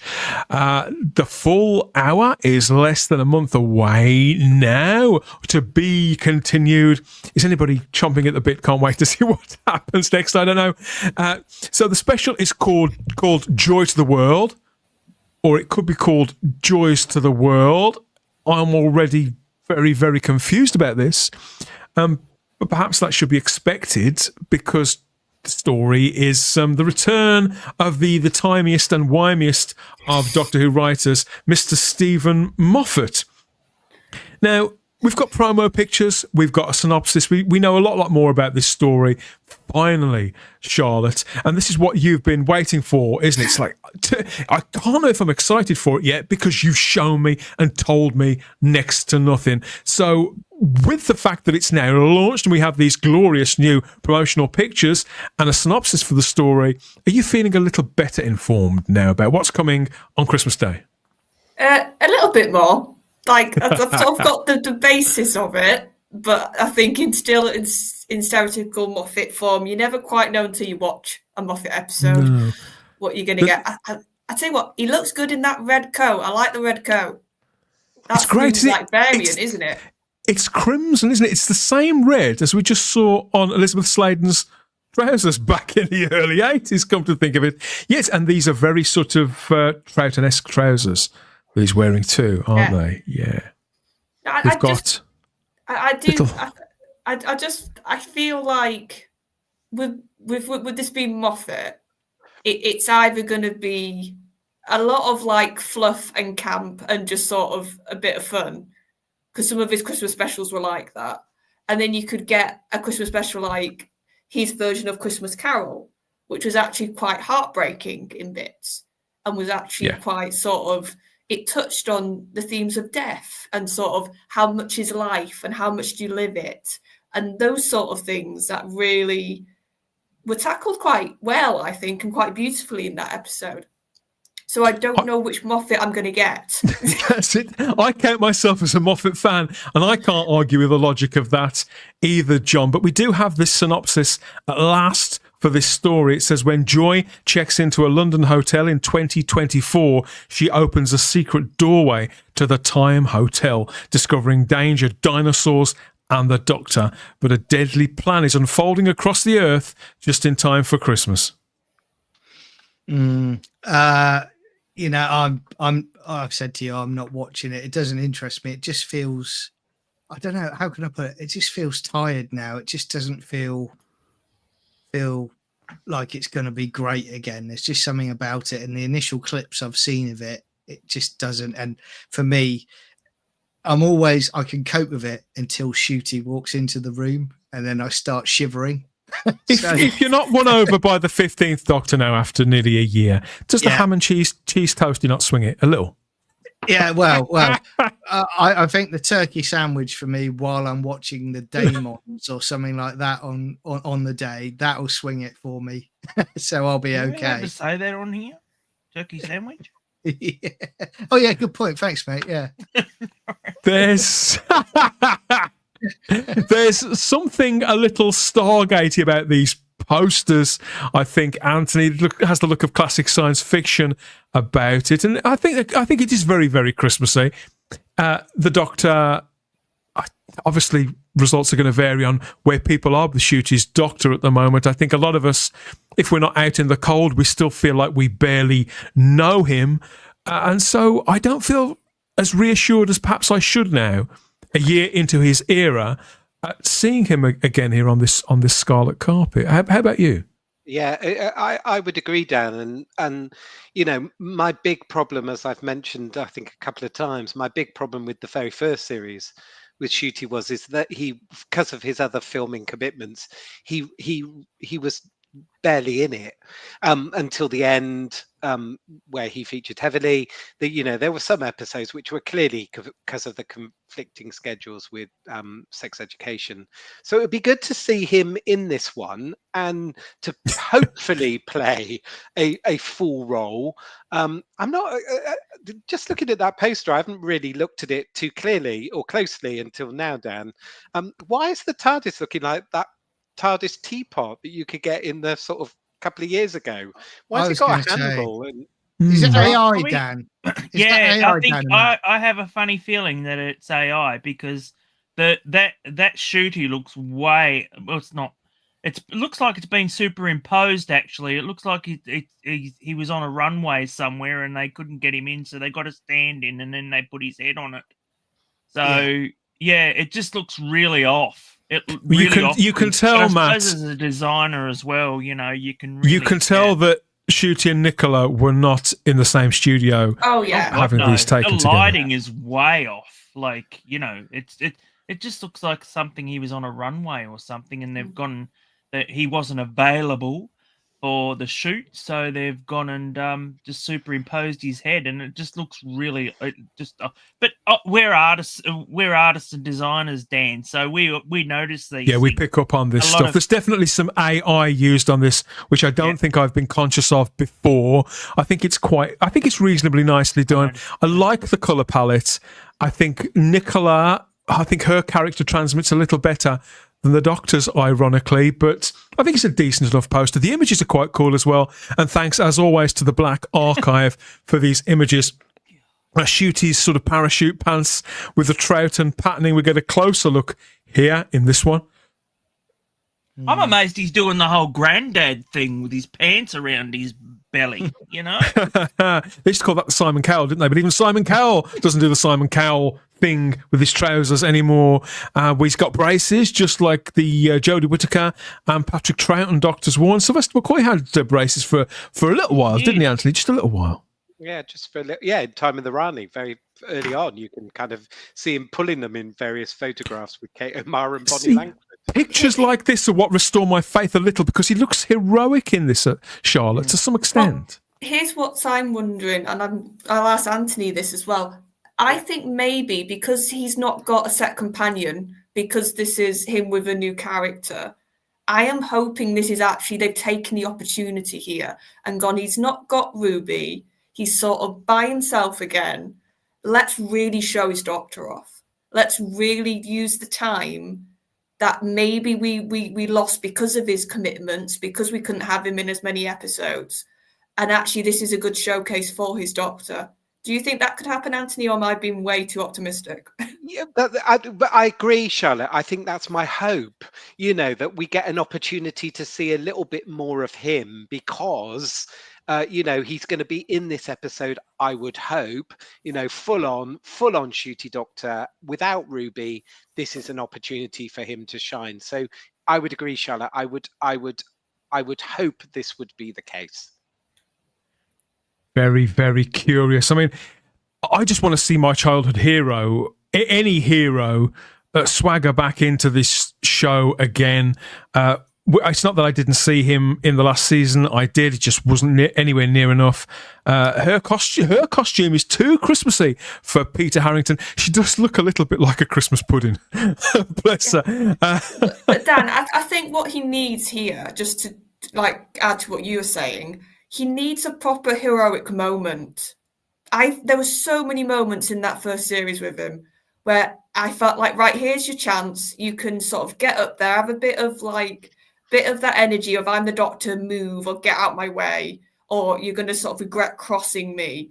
Like, I needed that moment, like when Eccleston at the end of series 1 said he's going to wipe every stinking Dalek off the universe, or when Matt was on top of Stonehenge telling them all, you'll regret that every day you've crossed me. Like, he needs that moment of all the chips are down, everything looks dire, the Doctor steps up and is actually the hero. That's what I think he desperately needs. If I'm being honest right now. I don't think you're going to get that of this Doctor, though, Charlotte. This actor, and I wouldn't lay the blame entirely at him. I would say that it's Russell. It's Russell's fault. It's not his fault at all. Because we got it. We've had it. Way. Yeah, we've had it in fits and starts. I mean, this is one of the reasons why I like Space Babies so much, is that I do feel that the character was genuinely heroic, traditionally heroic in that, particularly in the last sort of acts of it. And if you remember, they released some deleted scenes on Saturday for Doctor Who Day, Anthony. They put out a 10-minute package of deleted scenes from the 60th anniversary stuff and from season 1. And there were some more scenes in that from Space Babies too, which really added to the layers, to not necessarily added enormous depth to the Doctor himself, but certainly were more convincing, that helped sell a more rounded portrayal and firmer grasp that Gatwa had on the Doctor in that first episode, and they removed them, and they're in that deleted scenes package. Because I personally really love the bit with the airlock where he's with the bogeyman creature, and he's trying to save it, even though he's kind of scared of it. To me, that's heroism. I think he played those moments really, really well, but it was edited unfortunately, which lessened it a little. But I think a lot of it does remain. A Crimpling Doubloon asks, does that leather coat still have the price tag on it? This is the main problem I have with having a Doctor Who's a fashionista. All the clothes look brand new. I mean, it was ridiculous that we had the 13th Doctor going into a charity shop and pulling out of a few old boxes some pristine clothes that looks like they were freshly made, never mind bought. That was silly in itself. But the Doctor's clothes should look lived in. This is a character. He's meant to be a real person, not a superhero. So I completely agree. All of these clothes, everything he wears, all looks far too beautifully sort of preserved. You can tell that this guy hasn't sort of bummed around in this. He's not sat there reading the paper or anything like that, done anything truly doctorish. Most of the time he just ends up in the TARDIS preening himself. That's the impression. That's the impression that it gets. It makes the character seem shallow, which doesn't help the actor at all. We've got a comment here from Stephen Braddock who says, "Have you heard the rumours circulating about this special today? A lot of people have said there's a clue on the cover of the next Doctor Who magazine." So yes, Doctor Who magazine's out next week, but they have published the cover quite early. Here's a clean version of the cover, and there are indeed, well, I don't know about clues on there, but there are nods on here all the way back to Matt Smith's first story, The 11th Hour. We've got the Duck Pond mystery solved there as a headline, and Prisoner Zero found innocent. It says just above that on the front page of the timey-wimey. So whether this is just a joke for a specially shot Doctor Who magazine cover, which we have had in the past, or whether it is an element of the story, I think remains to be seen, because that dressing gown looks familiar too. I think that David Tennant might have worn that. So I don't know. This could be something, but it could be nothing. Any thoughts on this one, Charlotte? I think it's a bit of more just referencing Moffat, if I'm being honest. I can't see how the Duck Pond mystery could be involved with this Christmas special. Time Hotel thing, no. It seems... I think they're just having fun that it's Moffat. And like they're just saying, do you remember this? Do you remember that? But that's the trouble I find with it, though, is I find that now they've got into this point, at this point now, where they seem, we only had, several months ago, where RTD was saying that they didn't need to be tied to the past. And yet at every opportunity, they're going back to the past, and they keep riffing off of the past. Go forward, drive forward, come up with something new. Yeah, I just feel that they're standing on the backs of, what's gone before. Yeah. Over to you, Matt. Sorry. No. I agree. There's a drought at the moment of being able to be able to write a good story. He has had his time. I'm sorry to say, and it's time for a new writer that hasn't had that chance. That he just doesn't have the capacity to do it anymore. I'm sorry, just doesn't. We have a second poster here, as if we weren't confused enough. Joy to the World or Joys to the World. This is the Disney Plus poster, which bears a completely different title to the one that's everywhere else. This seems to me like it's a simple cock-up, and the left hand doesn't know what the right hand's doing. They've not thought to check the paperwork about what the episode is actually called. Russell is claiming this is part of the plot as well, and we've got to find out that this is... They're claiming this is deliberate, a deliberate mistake. I think it's a massive cock-up, and I don't know. You can't tell me that they sincerely expect us to believe that they've deliberately planted two titles out there in the media across the globe there, Anthony. It seems very unlikely to me.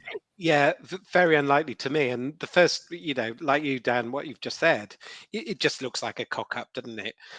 It's interesting, actually, that Disney has talked a lot about all of its programs that are coming up in December. And I don't know if they've talked about or referenced Doctor Who at all. I keep seeing lots of advertisements for Beatles 1964, which looks great, which is premiering on Disney. I'll certainly be watching that. It looks great. Yeah, me too. But I'm not sure that they've referenced this particularly in any kind of what's coming on in December. I saw somebody had screen grabbed that again on X, and things that are coming up in December, and Disney doesn't mention this Doctor Who Christmas special.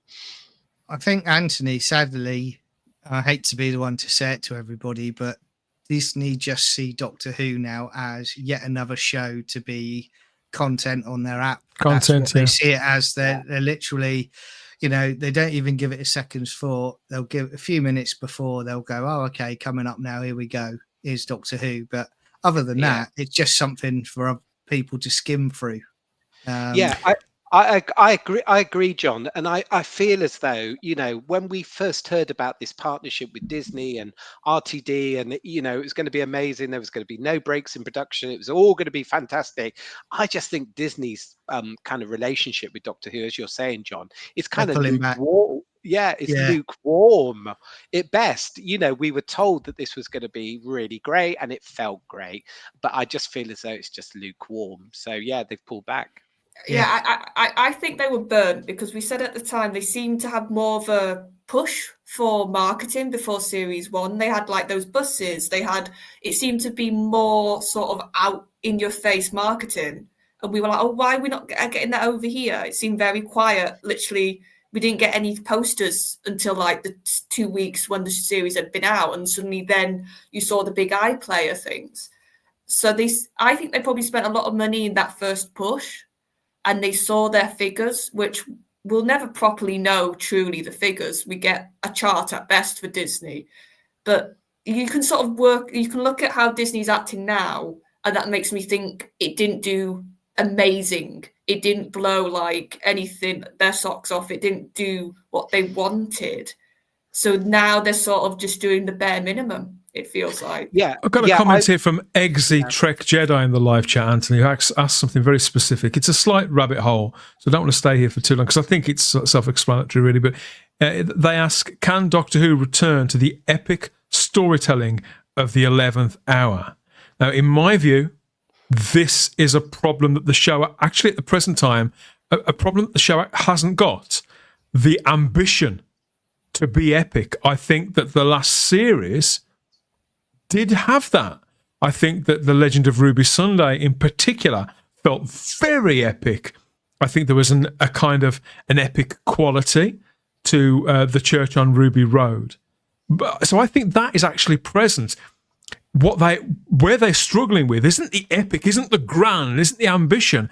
It's actually ironically, the more day-to-day aspects, the mundanity of a series like Doctor Who, the kind of kitchen sink aspect to it, the warmer, intimate nature of the show that made it distinctively Doctor Who in the first place, and made us all fall in love with it. I don't think that, and Russell T Davies in 2005 to 2010, and early in particular, Moffat, just as you point to there, Eggsy, that had all the money in the world at the time, realistically, but it still managed to have both. It straddled both really beautifully, and I think to actually get there, that's different. I think epic ambition is not anything that the series is lacking of. Is that coming out garbled, John, or does that make sense? No, I agree with you 100% on that, Dan. I mean, it was a time where, even if it was not a great story, at least they pushed for the fences. They really went for it, with what they could, what they could achieve. I think now, it kind of feels to me. Take the 11th hour, for example. When people talk about the 11th hour, what are the moments that when somebody says the 11th hour to you, when you see a clip from it played, what are the bits that stick out? They're the doctor sat with a little girl eating a fish finger. Yeah. Or they're the doctor. They're little moments like that. And just as Eggsy says, that's a very fast and quite epic, breathtaking story where you feel like you haven't got time to breathe. But the fact is, there is a lot of quieter moments in that. And I think it's in the balancing of that, the confidence in which all that is handled and measured. It is. And, it also had, we were so fortunate to have a fantastic writer and producer at the time.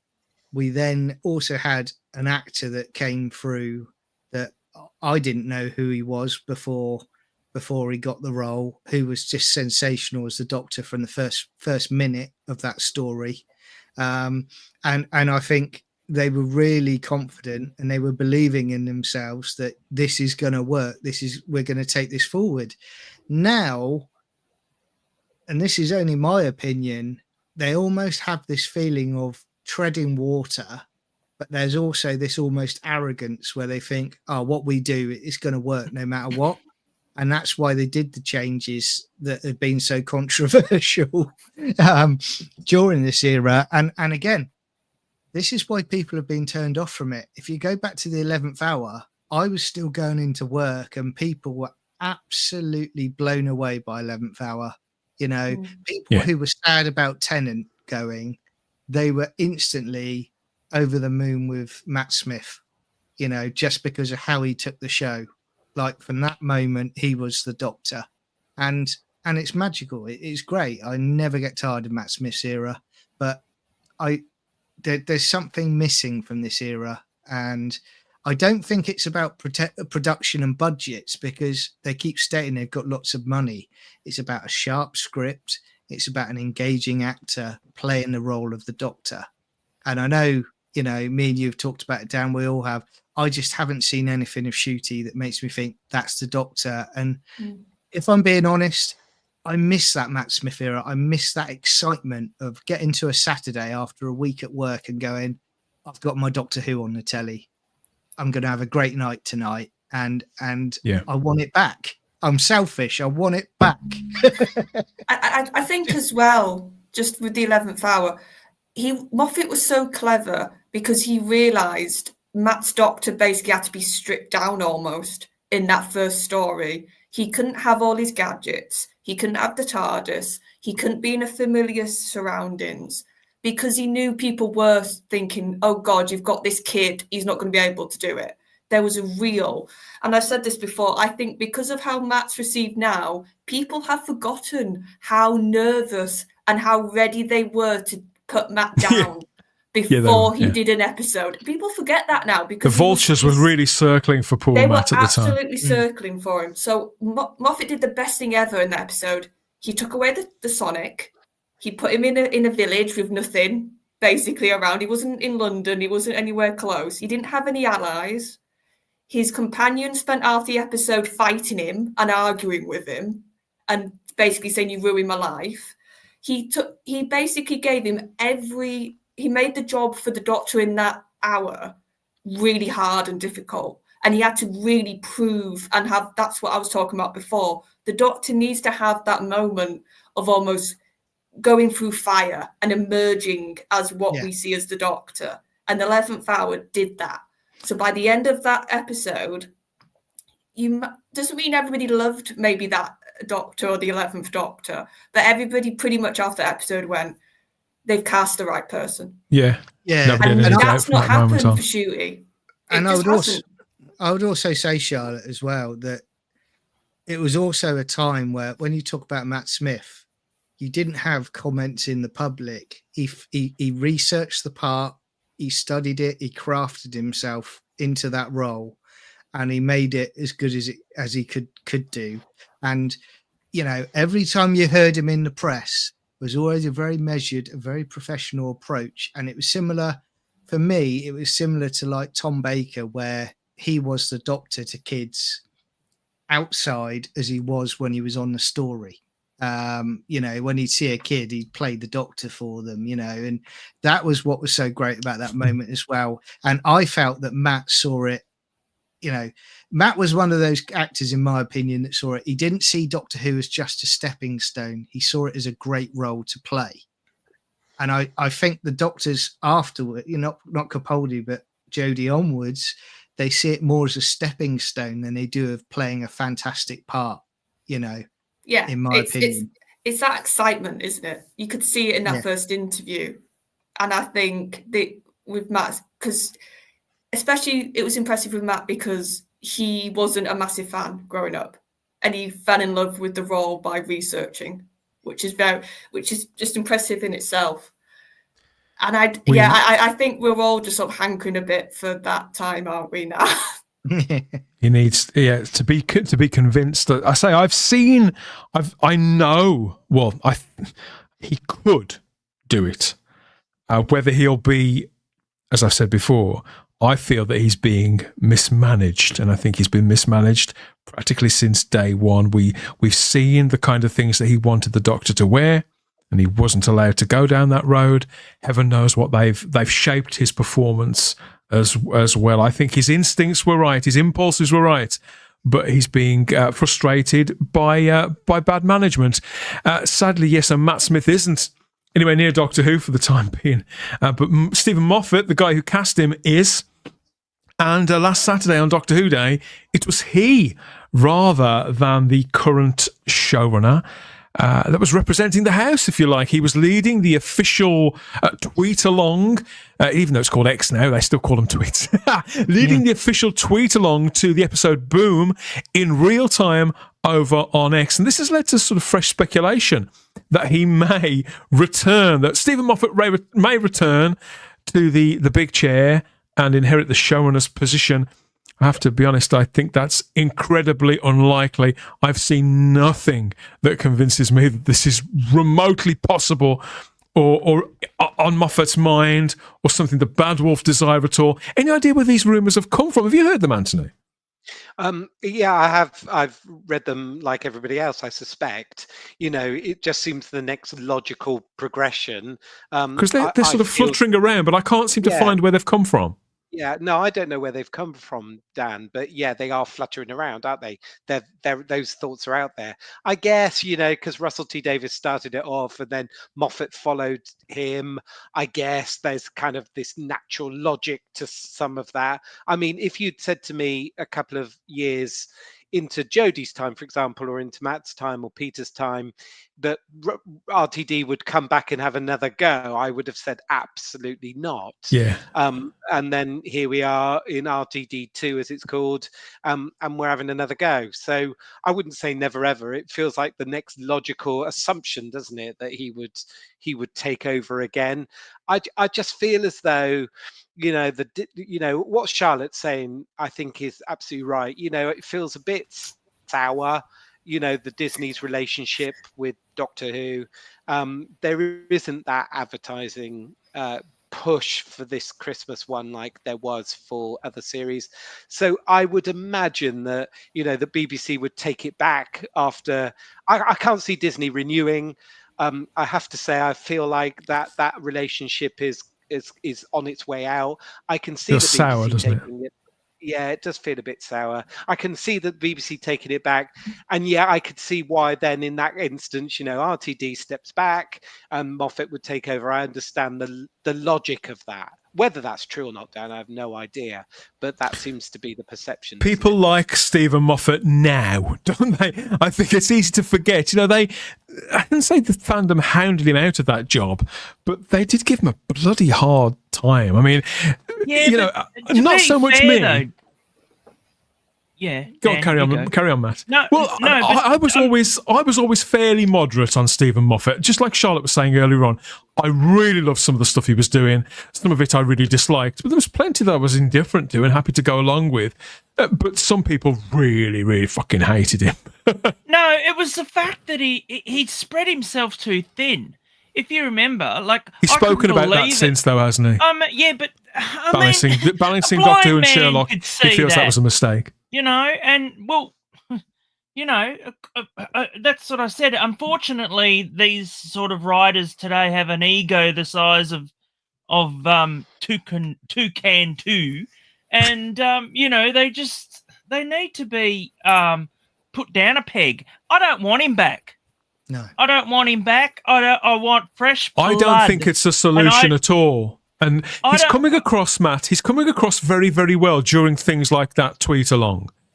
He was able to shed light on the story that nobody else could because he wrote the damn thing. He dreamt it up. He put those words in those characters' mouths. He knows the stuff that was filmed and not shown, the stuff that was written and not filmed. So it's right that he do that.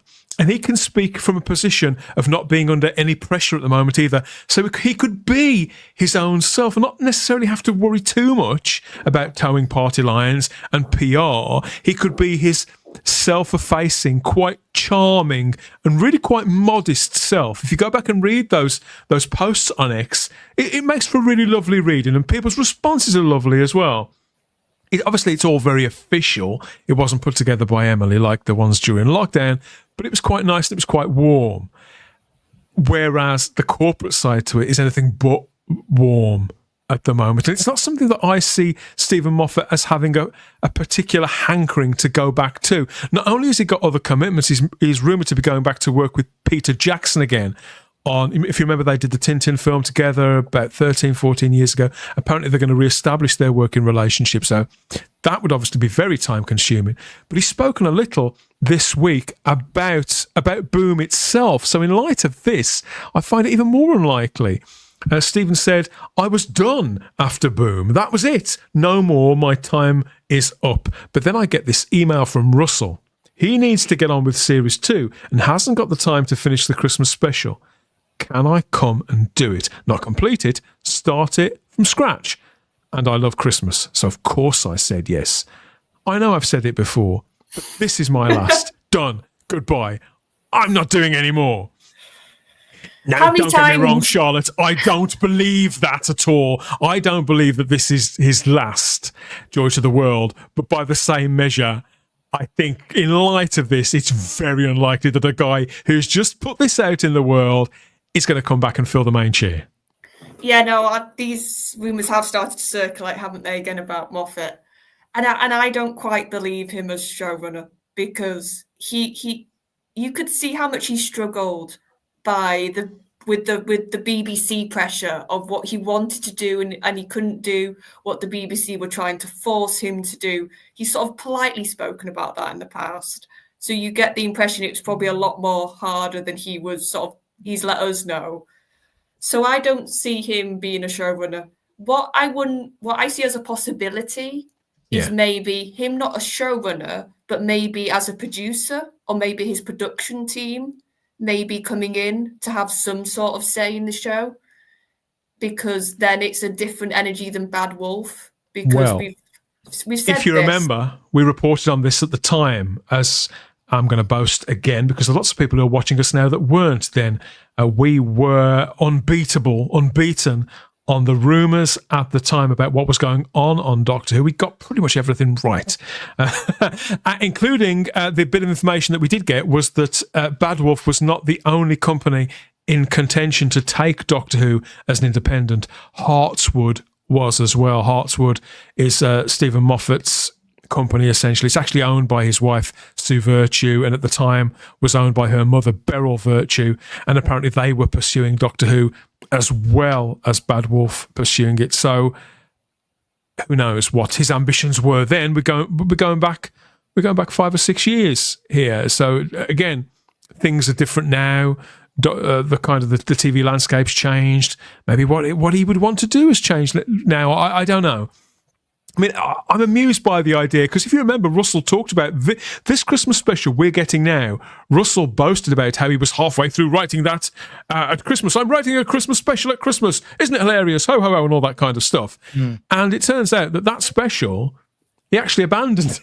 I mean, whether we'll get that special. And had to go running to Moffat. And I think Moffat will probably always come back for a one-off episode. I don't think he can completely shut the door to this show. That special of Russell's must have got pretty far, because I know that they were talking to one particular guest star about that we reported on, that they were desperate to secure for that Russell had written the story before apparently the actress in question was reluctant to leave America at that time because of COVID.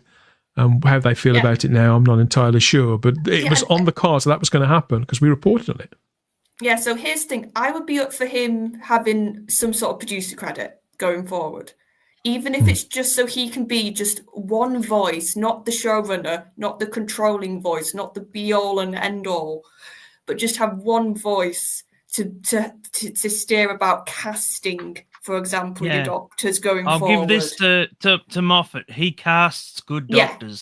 Or just sort of general story beats, not as in it's his story, but even as just somebody to talk to, just to be, because at the end of the day, the experience Moffat's got now in the television industry, I can't see why that'd be a bad thing to have in some way as part of your bow. But I do agree what people have been saying about this since the rumor floated.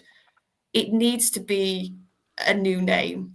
It needs to be not part of the club, and because it's just we can't keep going back to the same voices because they get tired. They get known too much. We've recognized their tropes and their style of writing too much at the end of the day. The thing is that you know why the classic is so beloved? Because it wasn't run by fans. And Anthony, any thoughts about that? Sorry, Dan, I missed Matt's comment there. Yeah, what did Matt say? Sorry, Dan, it sort of broke up for me. Oh, I said that it wasn't run. The best thing about Classic, why it was so good, was because it wasn't run by fans. Yes, I would agree. Charlotte's point, it just needs some fresh blood, doesn't it? It just needs somebody else that isn't in the club to be able to, to give a new perspective on Doctor Who. And that's what's so great about the old series is it doesn't feel like that. There were established people and directors and producers at the BBC that were making Doctor Who, but it wasn't that kind of that fan network of producers and directors. They love Doctor Who, but they weren't recognised as fans of the programme. So yeah, that's what I like about the old series. I don't quite know where we're going with this new series. I just know that when RTD was announced as coming back, I was hugely excited. I thought it was going to be a resurrection, a resurrection of what we had before. But it hasn't kind of been like that. I thought Russell would love to have done a Christmas special for this year, but clearly he did, hasn't been able to for whatever reason, ties to series. It's easy to over romanticize the classic show. I mean, some of the things that happened on the classic show were wild, weren't they, John? Philip Hinchcliffe, the way he left and Graham Williams came in, that was hardly, I mean, you could say, well, it was professional because it was done, it was forced through professionally. But you think, well, to treat people so wildly creatively different and to just swap them in and out of the same jobs, that seems so mad and so reckless.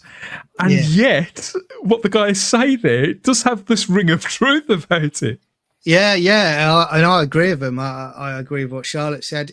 I don't want, no disrespect to Moffat, but I don't want him involved in any new iteration of Who or RTD or anyone that's been in the club. It needs, I've joked before, Kirk in Star Trek 3, young minds, fresh ideas, and I think with regards to going forward, I want them to take it in a serious direction again. And I want and I think looking back at Doctor Who in the past, there were producers who arguably have had a lot of criticism over the years, but one thing they would always do is they would say, no, we won't do that. That's not Doctor Who, and I want to get back to a producer going, that's not Doctor Who. We shouldn't be doing that at all. There should be lines that you do not cross. And the new team, if it's the right bunch, they'll get us back to that and it'll be a success again, because this show is fantastic and it'll always be there. if the right people are in charge of it. I think though the horse has bolted in that regard, where they've broken every rule in the book now. There's no rules that haven't been broken. I think sorry, you Matt, know, no, you're right. I don't see it getting fixed anytime soon, because I see if they do bring in a new person, I don't see them going, what worked and what didn't. You know, they'd have to look at, you know, they'd have to look at the history of the show, and it's like, you know, but yeah, I just don't see it working. You need a producer to come in that's got balls as like a pure steel and go, right, okay, this is it. This didn't work. We're going to erase this. We're going to move on at this period here and go vision, flair, something to say, a sense of a connection with the audience that Russell T Davies used to have, that he simply hasn't got now. Tony Farrell says, no, we don't need a showrunner. We need a producer, a competent script editor, and decent, tightly plotted scripts. Showrunner. I mean, does any other show actually use that expression apart from Doctor Who? In Britain, probably not. Yes, it is. It's no laughing matter. In all seriousness, boys, come on. This is Doctor Who. It's deadly serious business. But we want this to succeed. Stephen Moffat has promised us this year the Doctor will tell you the answer to that question, Charlotte, you've been asking since you were a small child. The solution to the longest-standing mystery in not just the Doctor Who universe, but the universe as a whole. If Russell's got a... I was going to say, has Moffat been taking lessons from Russell about how to promote your show? That's the most Russell thing I've ever seen him say. Well, so Moffat in this episode then is finally going to tell me why my TARDIS tent broke as a child. Then, well, thank you very much. Yeah, but the problem is with that. Once again, it doesn't tell me anything. It's just like a load of word salad, isn't it? And that's. I'll say this for Moffat. This stuff, the stuff that he says like this, because he has made statements like this before. When he makes these statements, most of them, after you've seen the material, you think, oh, that's what he meant. And sometimes it's nowhere near as cool as you think it's going to be or as you'd have wanted it to be. Other times you think, oh, God, that's clever. But generally speaking, this stuff sort of evaporates after time. But yeah, I did read that and thought, oh, God, who's been drinking out of the same water cooler as Russell T Davies? Doctor Who will return with joy to the world. I'm calling it joy to the world. There's obviously been a massive fuck up on that poster. Come on. You just own it, everybody. Own it. Joy to the World, written by Stephen Moffat, directed by Alex Pillay. It's going to be on Christmas Day on BBC One in the UK and Ireland, and Disney Plus everywhere else. Doctor Who will return from the jaws of disaster, everybody. Thank you for that. People have enjoyed that conversation, it seems, Charlotte.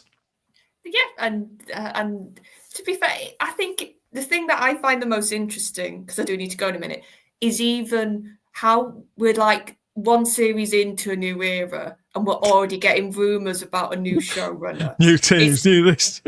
It's like... No, it's just wishful thinking, isn't it? Even by Doctor Who standards, that to me actually says how badly that first series went. Yeah. That even this is starting to become a talking point about who's going to replace Russell. Do you know what, Charlotte? I feel as though you're right, and I feel as though we're going to another reboot. I just have this feeling that we've got a second series, we've got the spin-off show, and then the BBC are dragging this show back, and we're going to go for another. I just feel it. A reboot's coming again. It feels like instead of stuff being settled, which you would hope at this point, it's starting to go into a mode of change again. That's all I'll say. That's the vibe I'm getting. Whether that's your Doctor changing or your showrunner, somebody's going at this point, aren't they? It's sort of inevitable. I would agree, and I've got a feeling that it might well be the Doctor, but that's just a guess. So and it's inevitable that we have to lose you as well, Charlotte. But thanks again, as always. We'll see you back again in a few days' time. Yeah. You will return. You'll return too, won't you? But good night. Enjoy your weekend. Night. Night, everybody. Night. Yes, so joy to the world on Christmas Day. We want your thoughts. There must be somebody out there looking forward to this, apart from Shooty Gatwa's agent. So if that's you, hey, you could be Shooty Gatwa's agent. I don't know. Get in touch with us. Drop us a comment as this one sits with you for, a few days at least. We're all ears to go backwards and forwards with it from now until December the 25th. And let's be honest, probably quite a while after as well, won't we? So more comments, please. Keep them coming. Keep them coming. Say something nice. Otherwise, I'll destroy the universe if you don't watch Type 40.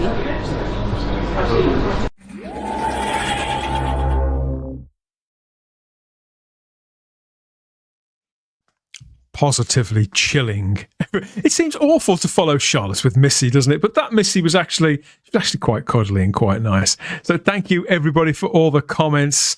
Along with that, we know that these are heady times, and people's responses to all this stuff are very subjective. None of us profess to speak for anybody other than ourselves, and all of this is offered in the spirit of good-natured, reasonably light-hearted banter, John, because at the end of the day, there's nothing we can do about any of it, is there? We can just sort of be here for one another and for you.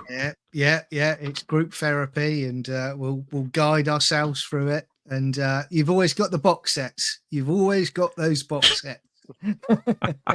That's what we keep telling ourselves, Anthony. If you look across your shelf and you see the reassuring sight of the collection season 7, 8, gradually building up.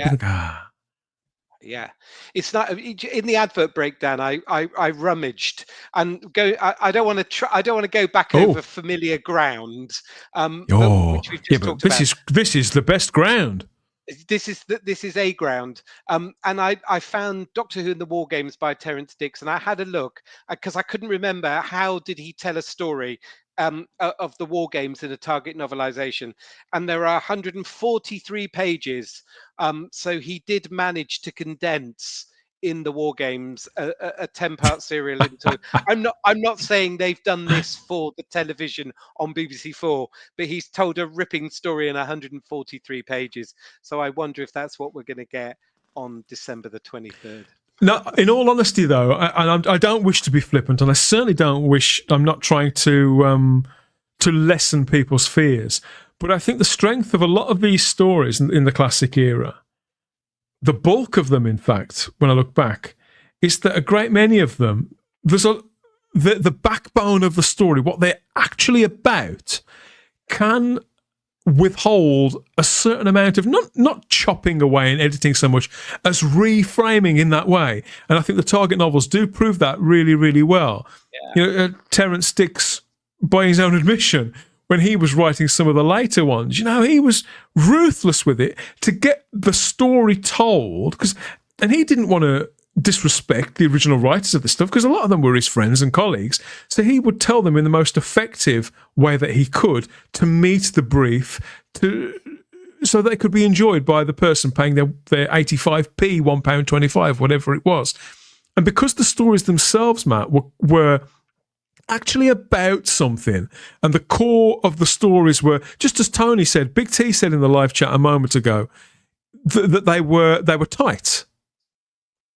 As long as you've got a tight central story, the extraneous stuff can be taken away if necessary, and be reformatted in a way that Anthony's quite right, but the Target books managed to do really nicely. I think the issue they have now is the fact that with the newer series is it's too broad. It's spread over too thin as well throughout an entire series. And then when you get these books, they've got to try and contain each episode without, I'd be interested to know, when they refer to, the crack or something like that, it's like people go, well, what's this all about, a crack, and then it's like, I've been wondering about that all my no. Yeah, well, that's it. But I was saying with a straight face. Moving on. Don't start me off. Go on. Just to change the subject. In the old Target books, they used to have a little asterisk, didn't they? Yes. And they used to take you to a previous story where that happened. Yeah. Right. See Planet of the Spiders with an asterisk. I've forgotten those. Yeah. Like a comic book. Yeah. They used to do those in comics. I haven't seen that in a comic for... Oh, no, I tell a lie. I saw it in a comic 2 weeks ago. But that had been the first time in a long time. Yeah. So that's how they could address Matt's crack, couldn't they? They could sort of say, oh, see so-and-so story when the Doctor had an older young face. Oh, ripping the wall then. Wonderful stuff. Thank you, everybody, for the comments. Much appreciated. Grab your physical. It's the only way. Stay easy on, Tiger. You don't tell the arresting officer that you said that. A nice War Games Target novelization. This is Ezra Goldstein. Yeah, it's a fabulous book. That cover art by John. Was it John Geary? Was that his? Oh, it's just beautiful. Yeah. It's great, isn't it? I mean, running into the shop. I think I was listening to a documentary about narrated by Mark Gatiss on the Target novelizations, and Russell T Davies is absolutely right. Running into the shop and one day picking up one novelization for the month, but actually some months coming in and finding two, and that's absolutely my recollection of these books. My mum and dad thought that this was really crap literature, so my gran had to hide these and smuggle them under a coat and pass them to me. It was like contraband, it was like, something I shouldn't have. Coming in the window at 4 a.m. with a Target novel. Like, oh, here's another one, Anthony, but actually don't tell your mum and dad I've just bought it for you because they think it's crap literature. But funny enough, of all the literature I had when I was 7 and 8, these things survived. So whoever said in the chat, funny how it works. Cover, it's a great cover. Yeah. Happy Thanksgiving, says the Peter Venkman fan site, co-signed here. I'm never entirely sure what Thanksgiving is, but happy Thanksgiving anyway, everybody. I know who our friends are. Lots of American friends and fellow fans out there. Thank you all for your company. I hope you're having a brilliant time. Jack Thursby says, imagine spending Christmas Day watching this. Well, thank you very much, Jack. We won't be here on Christmas Day. We'll be enjoying Christmas. Of course we won't, but we will be with you with our thoughts not long afterwards. I know what you mean, Jack. I know what you mean. Thank you, everybody, for everything so far. Let's get a last blast in. Hello. I'm Philip Roy, playing the Doctor in the Doctor Who fan film Doctor Who Meets the Scorpion. I've been on quite an adventure, and this is most definitely the Type 40 podcast.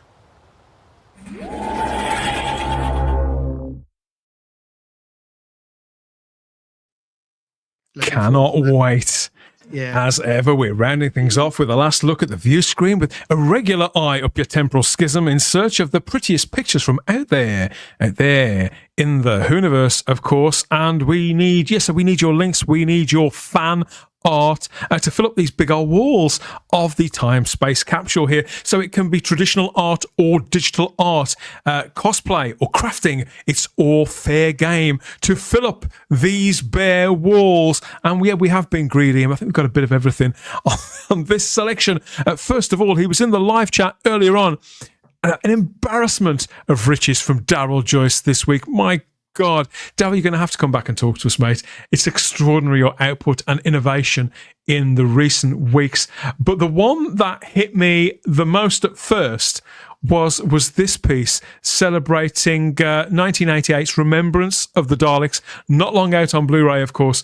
And I just love this image here of a 1960s street, a TARDIS, as always, just parked nicely, and some Daleks passing down the street, off to do heaven knows what, to who knows who, John. Oh, it's fantastic. He just, again, he must get bored for the amount of times I praise him in his work, but it's just, I mean, he's able to capture scenes from like this as a special moment in my childhood, but yeah, the way he's making it kind of more epic with, you know, these Daleks trundling down the road, you know, all hell's about to kick off. You know, it's superb stuff. Because this is a moment that we didn't see, John. The shop on the right there is the funeral parlour, the one with the green paintwork along the outside. The funeral parlour, of course, where the Hand of Omega is. I mean, it's great, isn't it? And you know, that from the scene there, they're just about to head down to the school, aren't they? So they're just coming round the corner. I think from the episode, the way he's captured it. That would be my guess. Yeah. But I mean, it's great, isn't it? And you know, and I just, like I say, he's good with his special weapons Dalek images as well. You know, so I just give us more of that, Daryl. I'm quite happy. You know, I love the colour of the TARDIS as well. Yeah, and I was going to say, going back to our conversations earlier about the war games, and I'm not a fan of it, but what I will say, it's nice to be in an era where there's actually people like this that aren't technically part of the official Doctor Who that are creating these things, you know, and have got real talent. You know, it's great to see. You know, it really is. This time in the series history, Matt, is particularly special to you, isn't it? You know, we launched the show with your birthday card from us here at Type 40 Live with the fabulous Sophie Audred as Ace. Remembrance of the Daleks was arguably her finest hour, and this story, it must be special to you. Yeah, I only just watched this on the weekend, and it brought back so many fond memories, and this is really beautiful. It's something I hang on the wall, you know. It's startling. It really is. I like it a lot. Because there are moments and you know, sometimes they're like moments like this that are quite elaborate and they involve special effects or monsters and things, Anthony. At other times they're sort of quieter moments that happen in the stories. You think, oh, I wish I could have seen that bit, or you can sometimes fool yourself that you did see. And I think that what Daryl's brilliant at is somehow tapping into that. Yeah, he absolutely is, and you know, there's a familiar story or a classic story that you really like, and he kind of gives it, you know, that what if possibility, doesn't he? Yeah. That kind of what if it had this budget, or what if it had looked like that? You know, the TARDIS looks great in this image, doesn't it? It's very provoking. That it kind of gives me a sense of, you know, where this story is positioned. It kind of gives me a sense of an unearthly child. It kind of gives me a sense of, you know, it within that chronology of the Doctor having just left, etc. I correct me if I'm wrong though, Dan. I think I may have seen online Daryl Joyce has done a animated version of Genesis of the Daleks. He has, yeah, and I'm hoping that Daryl, if I speak to him very nicely, will come back on the show for another chat and tell us a little bit more about all that. I think he is in the live chat. Ooh, nice, says Jack Thursby. Good evening, everyone, says Richard Brooks. He's come late. Wow, gorgeous, says Crimpling to Bloom. People really like this proper classic Doctor Who, says Sally Wagenblatt. A fantastic Dalek artwork, says Ezra Goldstein. And this Daryl is here, and he just confesses his secret is out. I love Dalek balls.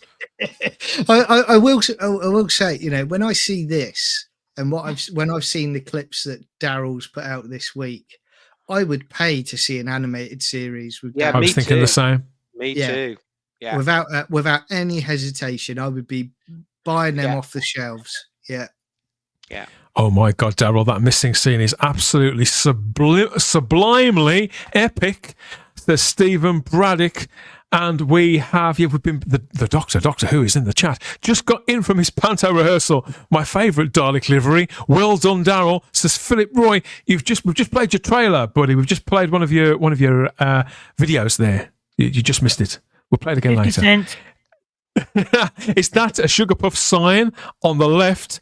Asks Peter Harrington. I think it's an airplane. No, it's a cake. I think. Oh yeah, right, yeah. A child. It's an advert for flour, Peter. I mean, Daryl could probably tell you more if you want to get inside. inside. Tony Farrell, Big T himself, says somehow he's an artist, very much an artist himself. Somehow this very much has the feel of Larry about it. Oh, yeah, you're right. It's the muted colours. I like that very much. I like it too. And lots of highs and hellos, yes, to the late arrivals, including Will Hadcroft. He's here too. Yes, I really love this one. Congratulations, Daryl. Absolutely wonderful stuff. Over to the digital side now, and again marrying the past, this time to the present rather than slightly later on. And we've got this digital piece from Steve Meller, where he's managed to bring the first incarnation of the Doctor, no, to BBC, the first Doctor, hashtag Harnell first, each and every time, with his granddaughter there, to what looks like, if not the junkyard, it is certainly a junkyard. But behind them is a more sort of modern-looking TARDIS, and they are being observed by the 15th Doctor and his companion Ruby Sunday there. So I really like Steve's work. I think this is quite nicely balanced as well. And this was obviously his tribute to 61 years of Doctor Who on Doctor Who Day. I like the artwork. It's very well done. And obviously Shooty stood at the back there. He's going, I'm not going into that scrap yard. I'll get dirty. You know, so, doesn't want to get any mud on his designer trainers. His 500 quid designer trainers. Bloody hell. Do you think, John, he's advising Hartnell not to do so many episodes a year?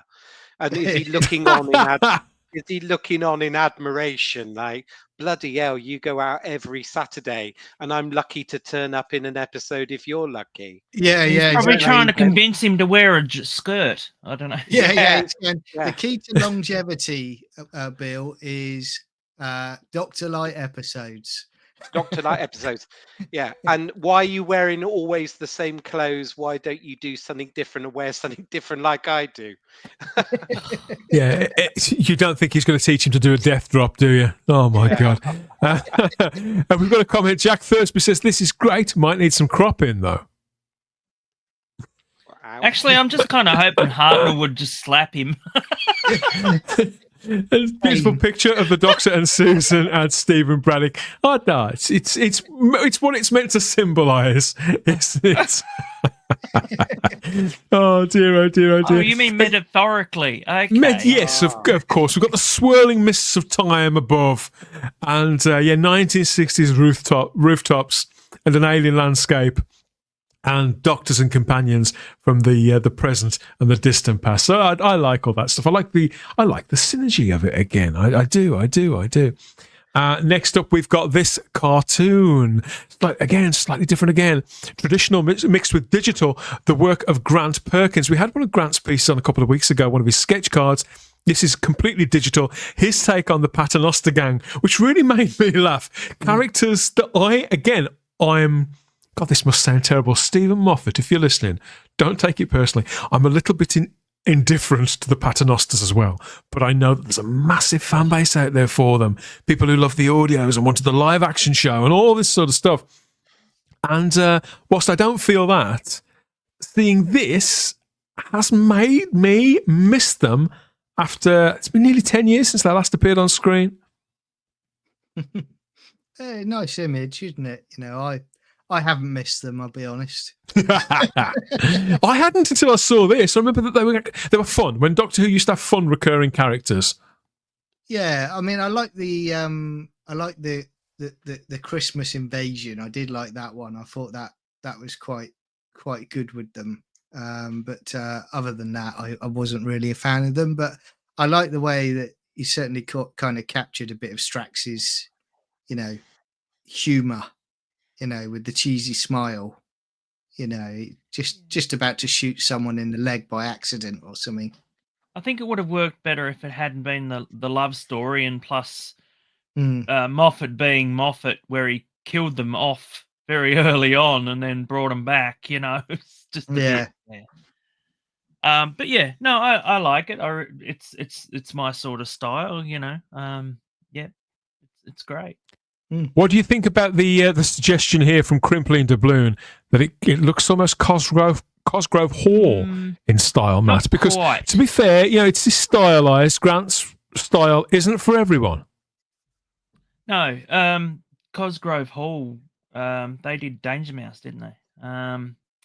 So yeah, I mean, I could see it, but yeah, I think Cosgrove Hall had a slightly different style, just slightly. But yeah, no, I could see it as a stop motion animation type thing. This one, which they also did. So yeah, Will says the Paternoster gang really irritate me, even though everyone involved is highly talented. Yeah. Oh well, I think it was the fact that they made Sontaran so stupid. Just yeah. Like it just wouldn't. It didn't even seem like a Sontaran to me. He was just the butt of all jokes, and I didn't find it funny. I don't know. It's not the art itself. It's the actual, probably the characters that I'm not that fine on. Yeah. Great. Hello. Yeah. Even in the live chat, Mark Milford is suggesting that they bet they get a spin-off. If Moffat was coming back to the show, maybe they would, Anthony. I don't know. Didn't they have one on Big Finish? Yes. Still going, I think. Well, there you go. Yeah. Well, they can keep that one. I just don't want them back. I'm like you, Dan. I'm indifferent to the gang, but the artwork is good. When I see that image, not Grant's image, but when I think about those three characters, it kind of, I don't know. It's not for me, but I love the image. The love relationship in that was just a really off-putting, because it just didn't. It was.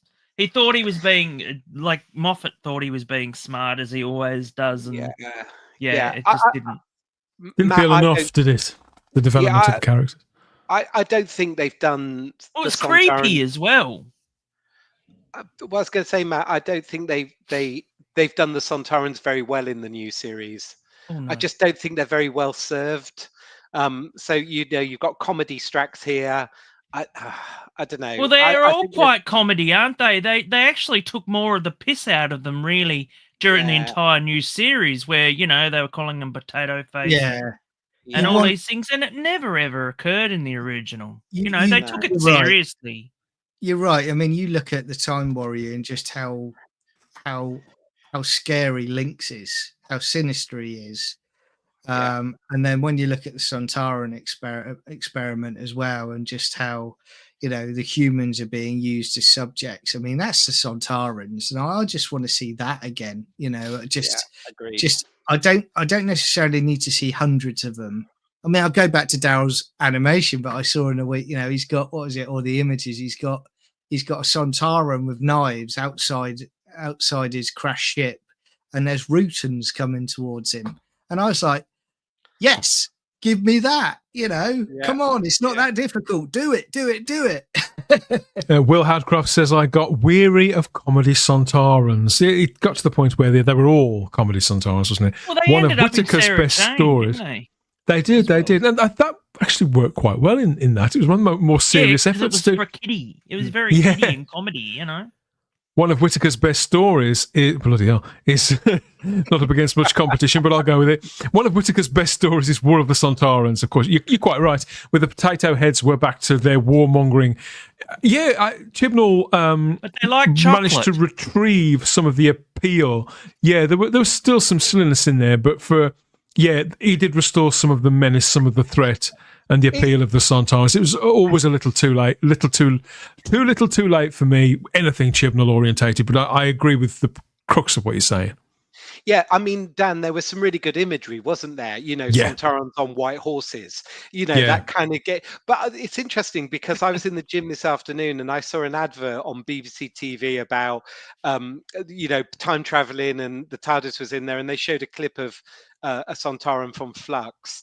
And I thought, gosh, that hadn't aged very well. It was like the mask and I thought they were better. I haven't seen it since it went out. So it was a revisit for me just on this advertisement, and I was looking at them and thinking, I thought they were better than that. it didn't look great. I have to say, it wasn't. You know, John, what you're talking about, the Time Warrior. You know, Lynx is amazing. It just looks fantastic, and that looked less than fantastic. Maybe I'm being a bit mean. Maybe I'd done too much in the gym. I'm pretty sure that the Paternosters last appeared in Deep Breath. Pretty sure. Yes, I would say you're so, right. yeah. 10 On the whole TV years show. ago now. I believe that ship has sailed. But John Barrowman did return as Captain Jack after 10 years plus. So maybe it's not too late. Let us know what you think of that in the comments section. Are we far too lukewarm on the Paternoster gangs? Lukewarm? I tell you, any kind of warm is fine by me on a winter's night like tonight. Thankfully, we have had a fiery conversation there about current Doctor Who. And we've gone in again on the War Games in colour too, haven't we? So there's been lots to talk about. We need more fan art, of course we do, for filling up these TARDIS walls. So if you get it to us or get us to it, we don't really care how, just as long as we get it and we can fasten it to the... We're going to need a lot of blue tack, aren't we? Come to think of it.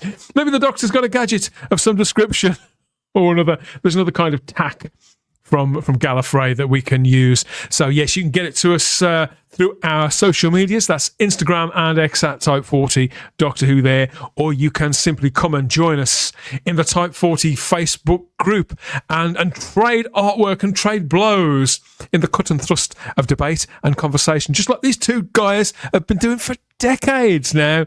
Just leave them to it. You can start your own threads about your own topics that you want to explore there. One of which could be, should the Paternoster gang come back in a spin-off? That's that's what the community's for. We'll see what other people have got to say if you head over to the Type 40 Facebook group. This has been Type 40 live across Rumble, X, YouTube, and on Facebook too. As ever, a lively show full of lots of discussion and debate at a very precise time in the series history. Here we are staring down the barrel of another Christmas special. Still a few shows to come in this season of Type 40 Live. And yeah, so hang on in there with us, because nobody does it better. And when I say that, I include you guys in the live chat as well. Not another spin out, says Richard Brooks. Excellent stuff. There was a similar Liz Shaw Silurian setup in The Missing Adventures in the 90s. Was there really? Yes, there was. She had a lab assistant who was a Sontaran. I can't remember. By that one as No, I can't remember. I read some of it.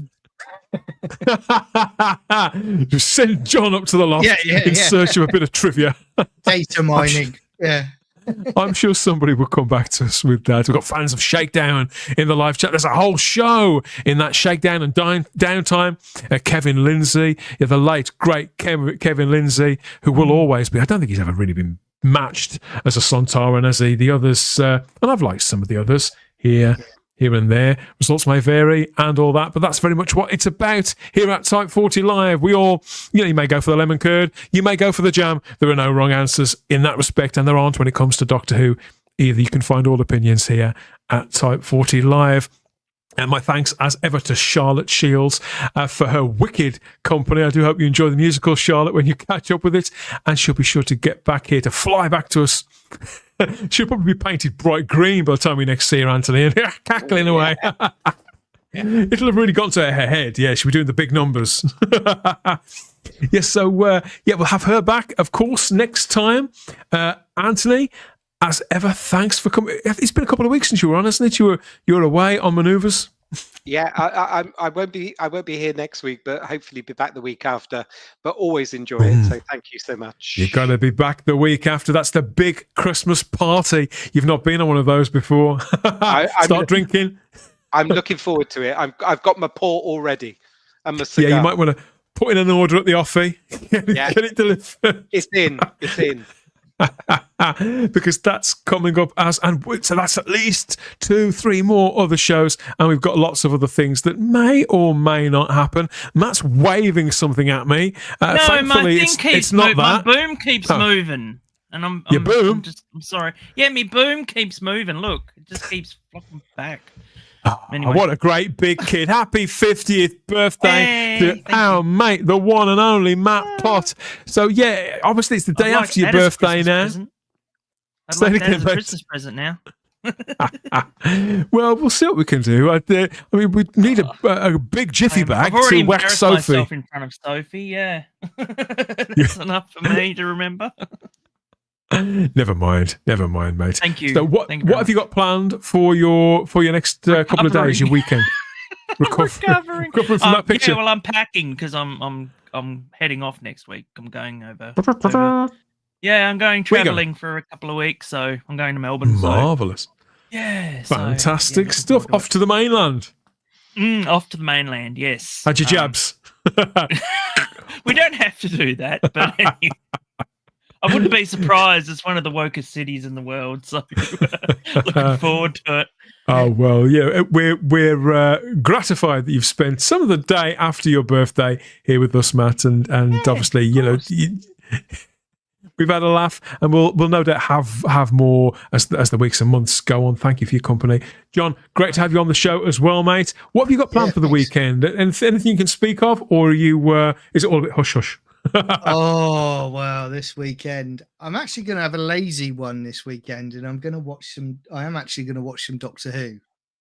So I will add some. A novel idea for a Doctor Who fan. Yeah. It sounds like every weekend, to be honest with you, but I fancy some Pertwee this weekend, so it's going to be a Pertwee box set, I reckon. You know, dive into a box. Now you've got Blu-rays. Do you still watch the DVDs at all, or have they been? No, they've gone up to the loft to live together in harmony. So you know, like Paul McCartney and Stevie Wonder. Yeah, they are. Yeah, exactly. Yeah, they will. They are to be used break glass in case of emergency now. Because I watched the pilot episode for Doctor Who Day weekend. I watched the pilot episode on Sunday. And obviously, because that's not out on Blu-ray yet, I watched the DVD. And it had been a little while since I'd watched one of my DVDs, because the bulk of the series is now out on Blu-ray, Anthony. And I think I'd forgotten. Yeah. Oh, I'm really lazy, Dan. So we've got these beautiful Blu-ray box sets, and if I can't be asked to get off my settee, I just go to iPlayer, and it's terrible, isn't it? Because these beautifully restored episodes without a logo, and I go straight to iPlayer because I can't be bothered to get up. Oh, what have you told Ian Levine about that? Oh, don't get him started on the war games. It's a no. Stop. It's a no. I haven't spoken to him this week. I'll have to catch up. Pick your battles. Pick your battles. More birthday greetings to Matt Pott here, like this one from Lord Thanks, Thoth. Lord. Happy 50th, youngster Matt Pott. Happy belated birthday, Matt, from Ezra Goldstein there. 50, I thought you were way younger, says Jack Thursby's on the Christmas card list. I can get away with it, especially with the girls, but just don't tell them. Yeah. Anyway.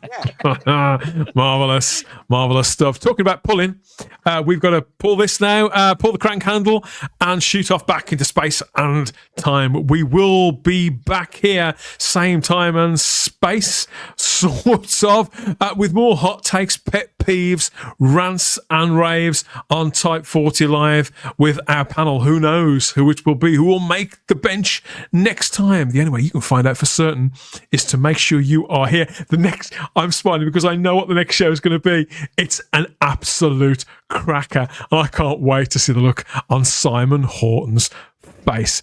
But thank you everybody for all the comments, you guys for your company, and get back to us in the comments. But that's it for this one.